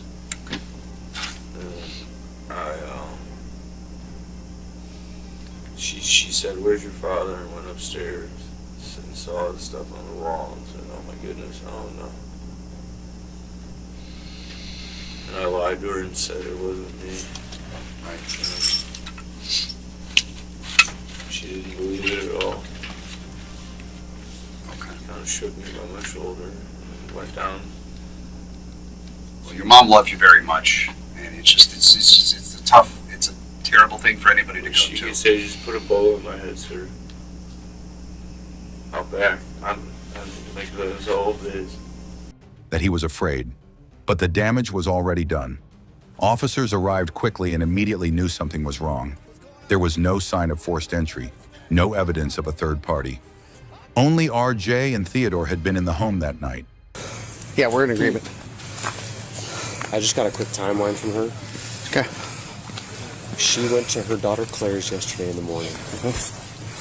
Stayed with her daughter all yesterday, doing holiday stuff. Stayed at her daughter's last night. Came home at 10 o'clock this morning. I said, "Why'd you come home?" "Well, RJ called and said he needed cigarettes." Yeah. I said, "Did he say anything happened?" "No." So I said, "Okay, so how did you find out when you got here?" She's like, "Well, I first came here, went to my back bedroom, and then I went upstairs, and that's what I found." Yeah. I said, "Okay." And So RJ, when you got here, RJ never said anything to you about what happened upstairs. No, I briefly talked to RJ. I Mirandized him because he's in custody. I briefly Mirandized him. I said, "What happened?" He said, "Somebody broke in the house and murdered my dad." So, he clearly, I don't know where the gun is. It's upstairs. Is it? I think we found one upstairs. Well, it looked like a pellet gun. Well, I just saw it. Yeah. I didn't look at Yeah, it. I saw that one up there. I don't think that's it. It might be. And I guess because I didn't touch it either. She called this son. Yeah, I don't after think she found him. I don't think he's related. No, after she found him, that's when she called him, the younger son.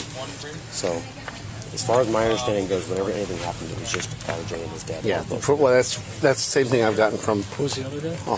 That's the other brother. Right, yeah. Yeah, so the same thing is that RJ and his dad were home alone all night. Probably.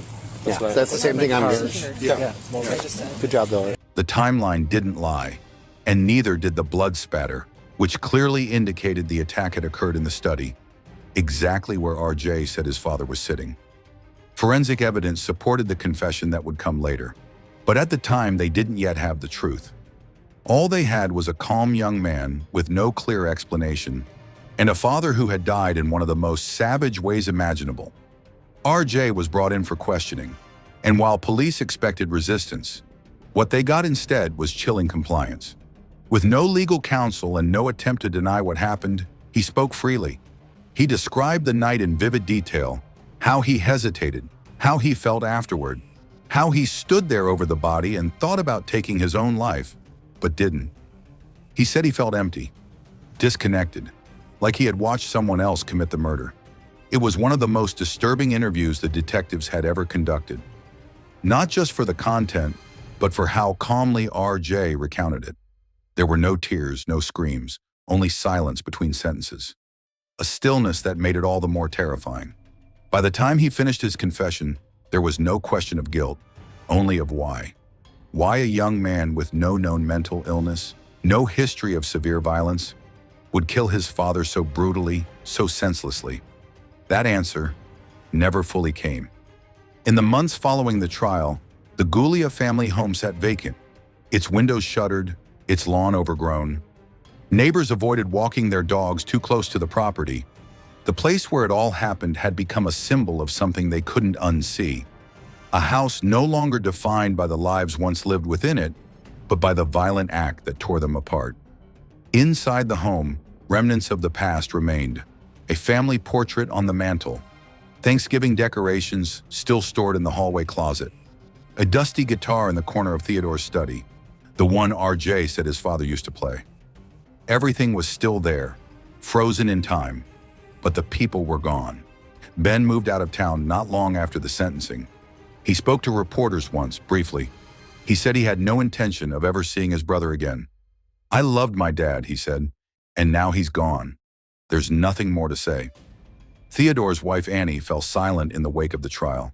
She stopped answering calls, stopped returning letters. Some say she blamed herself, that she kept replaying the timeline. What if she had come home earlier?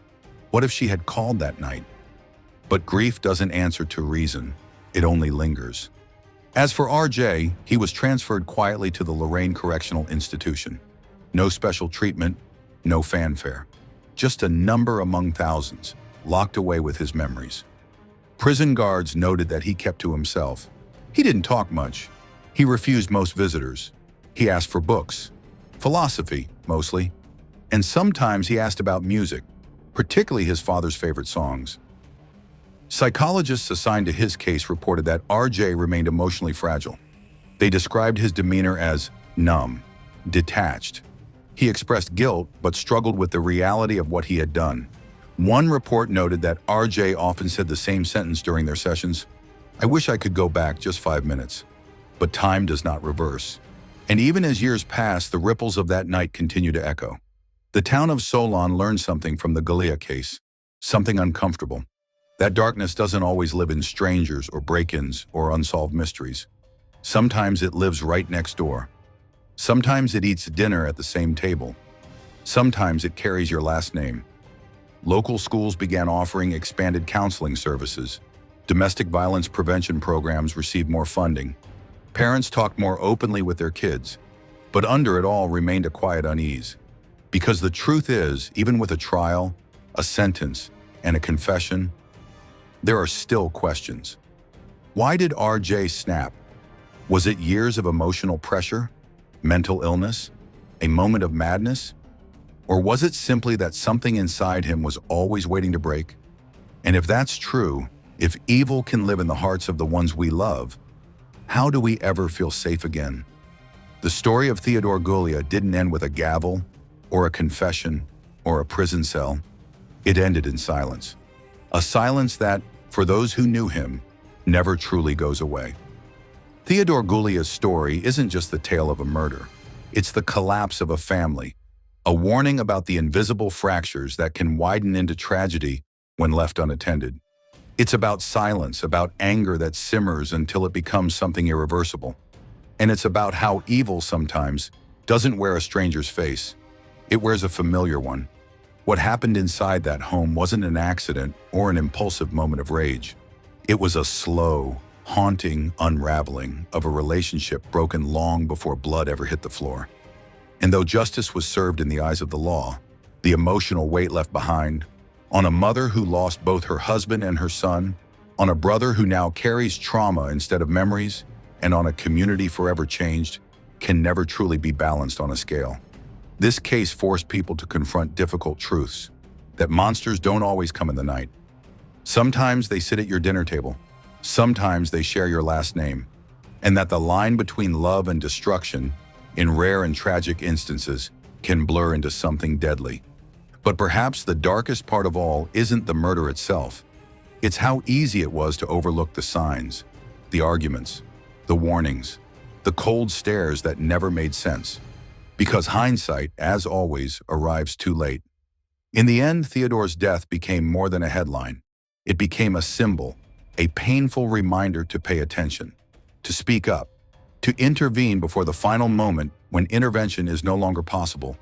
Let this story serve as that reminder, not just about the horror of what happened, but about the importance of asking hard questions, of checking in, and of not waiting until it's too late. If this video made you stop and think, even for a moment, help us bring more true stories like this to light. Like this video, comment your thoughts or experiences below. Subscribe to the channel and turn on notifications for more in-depth crime breakdowns, confessions, and investigative analysis. Thank you for watching. Stay aware, stay safe.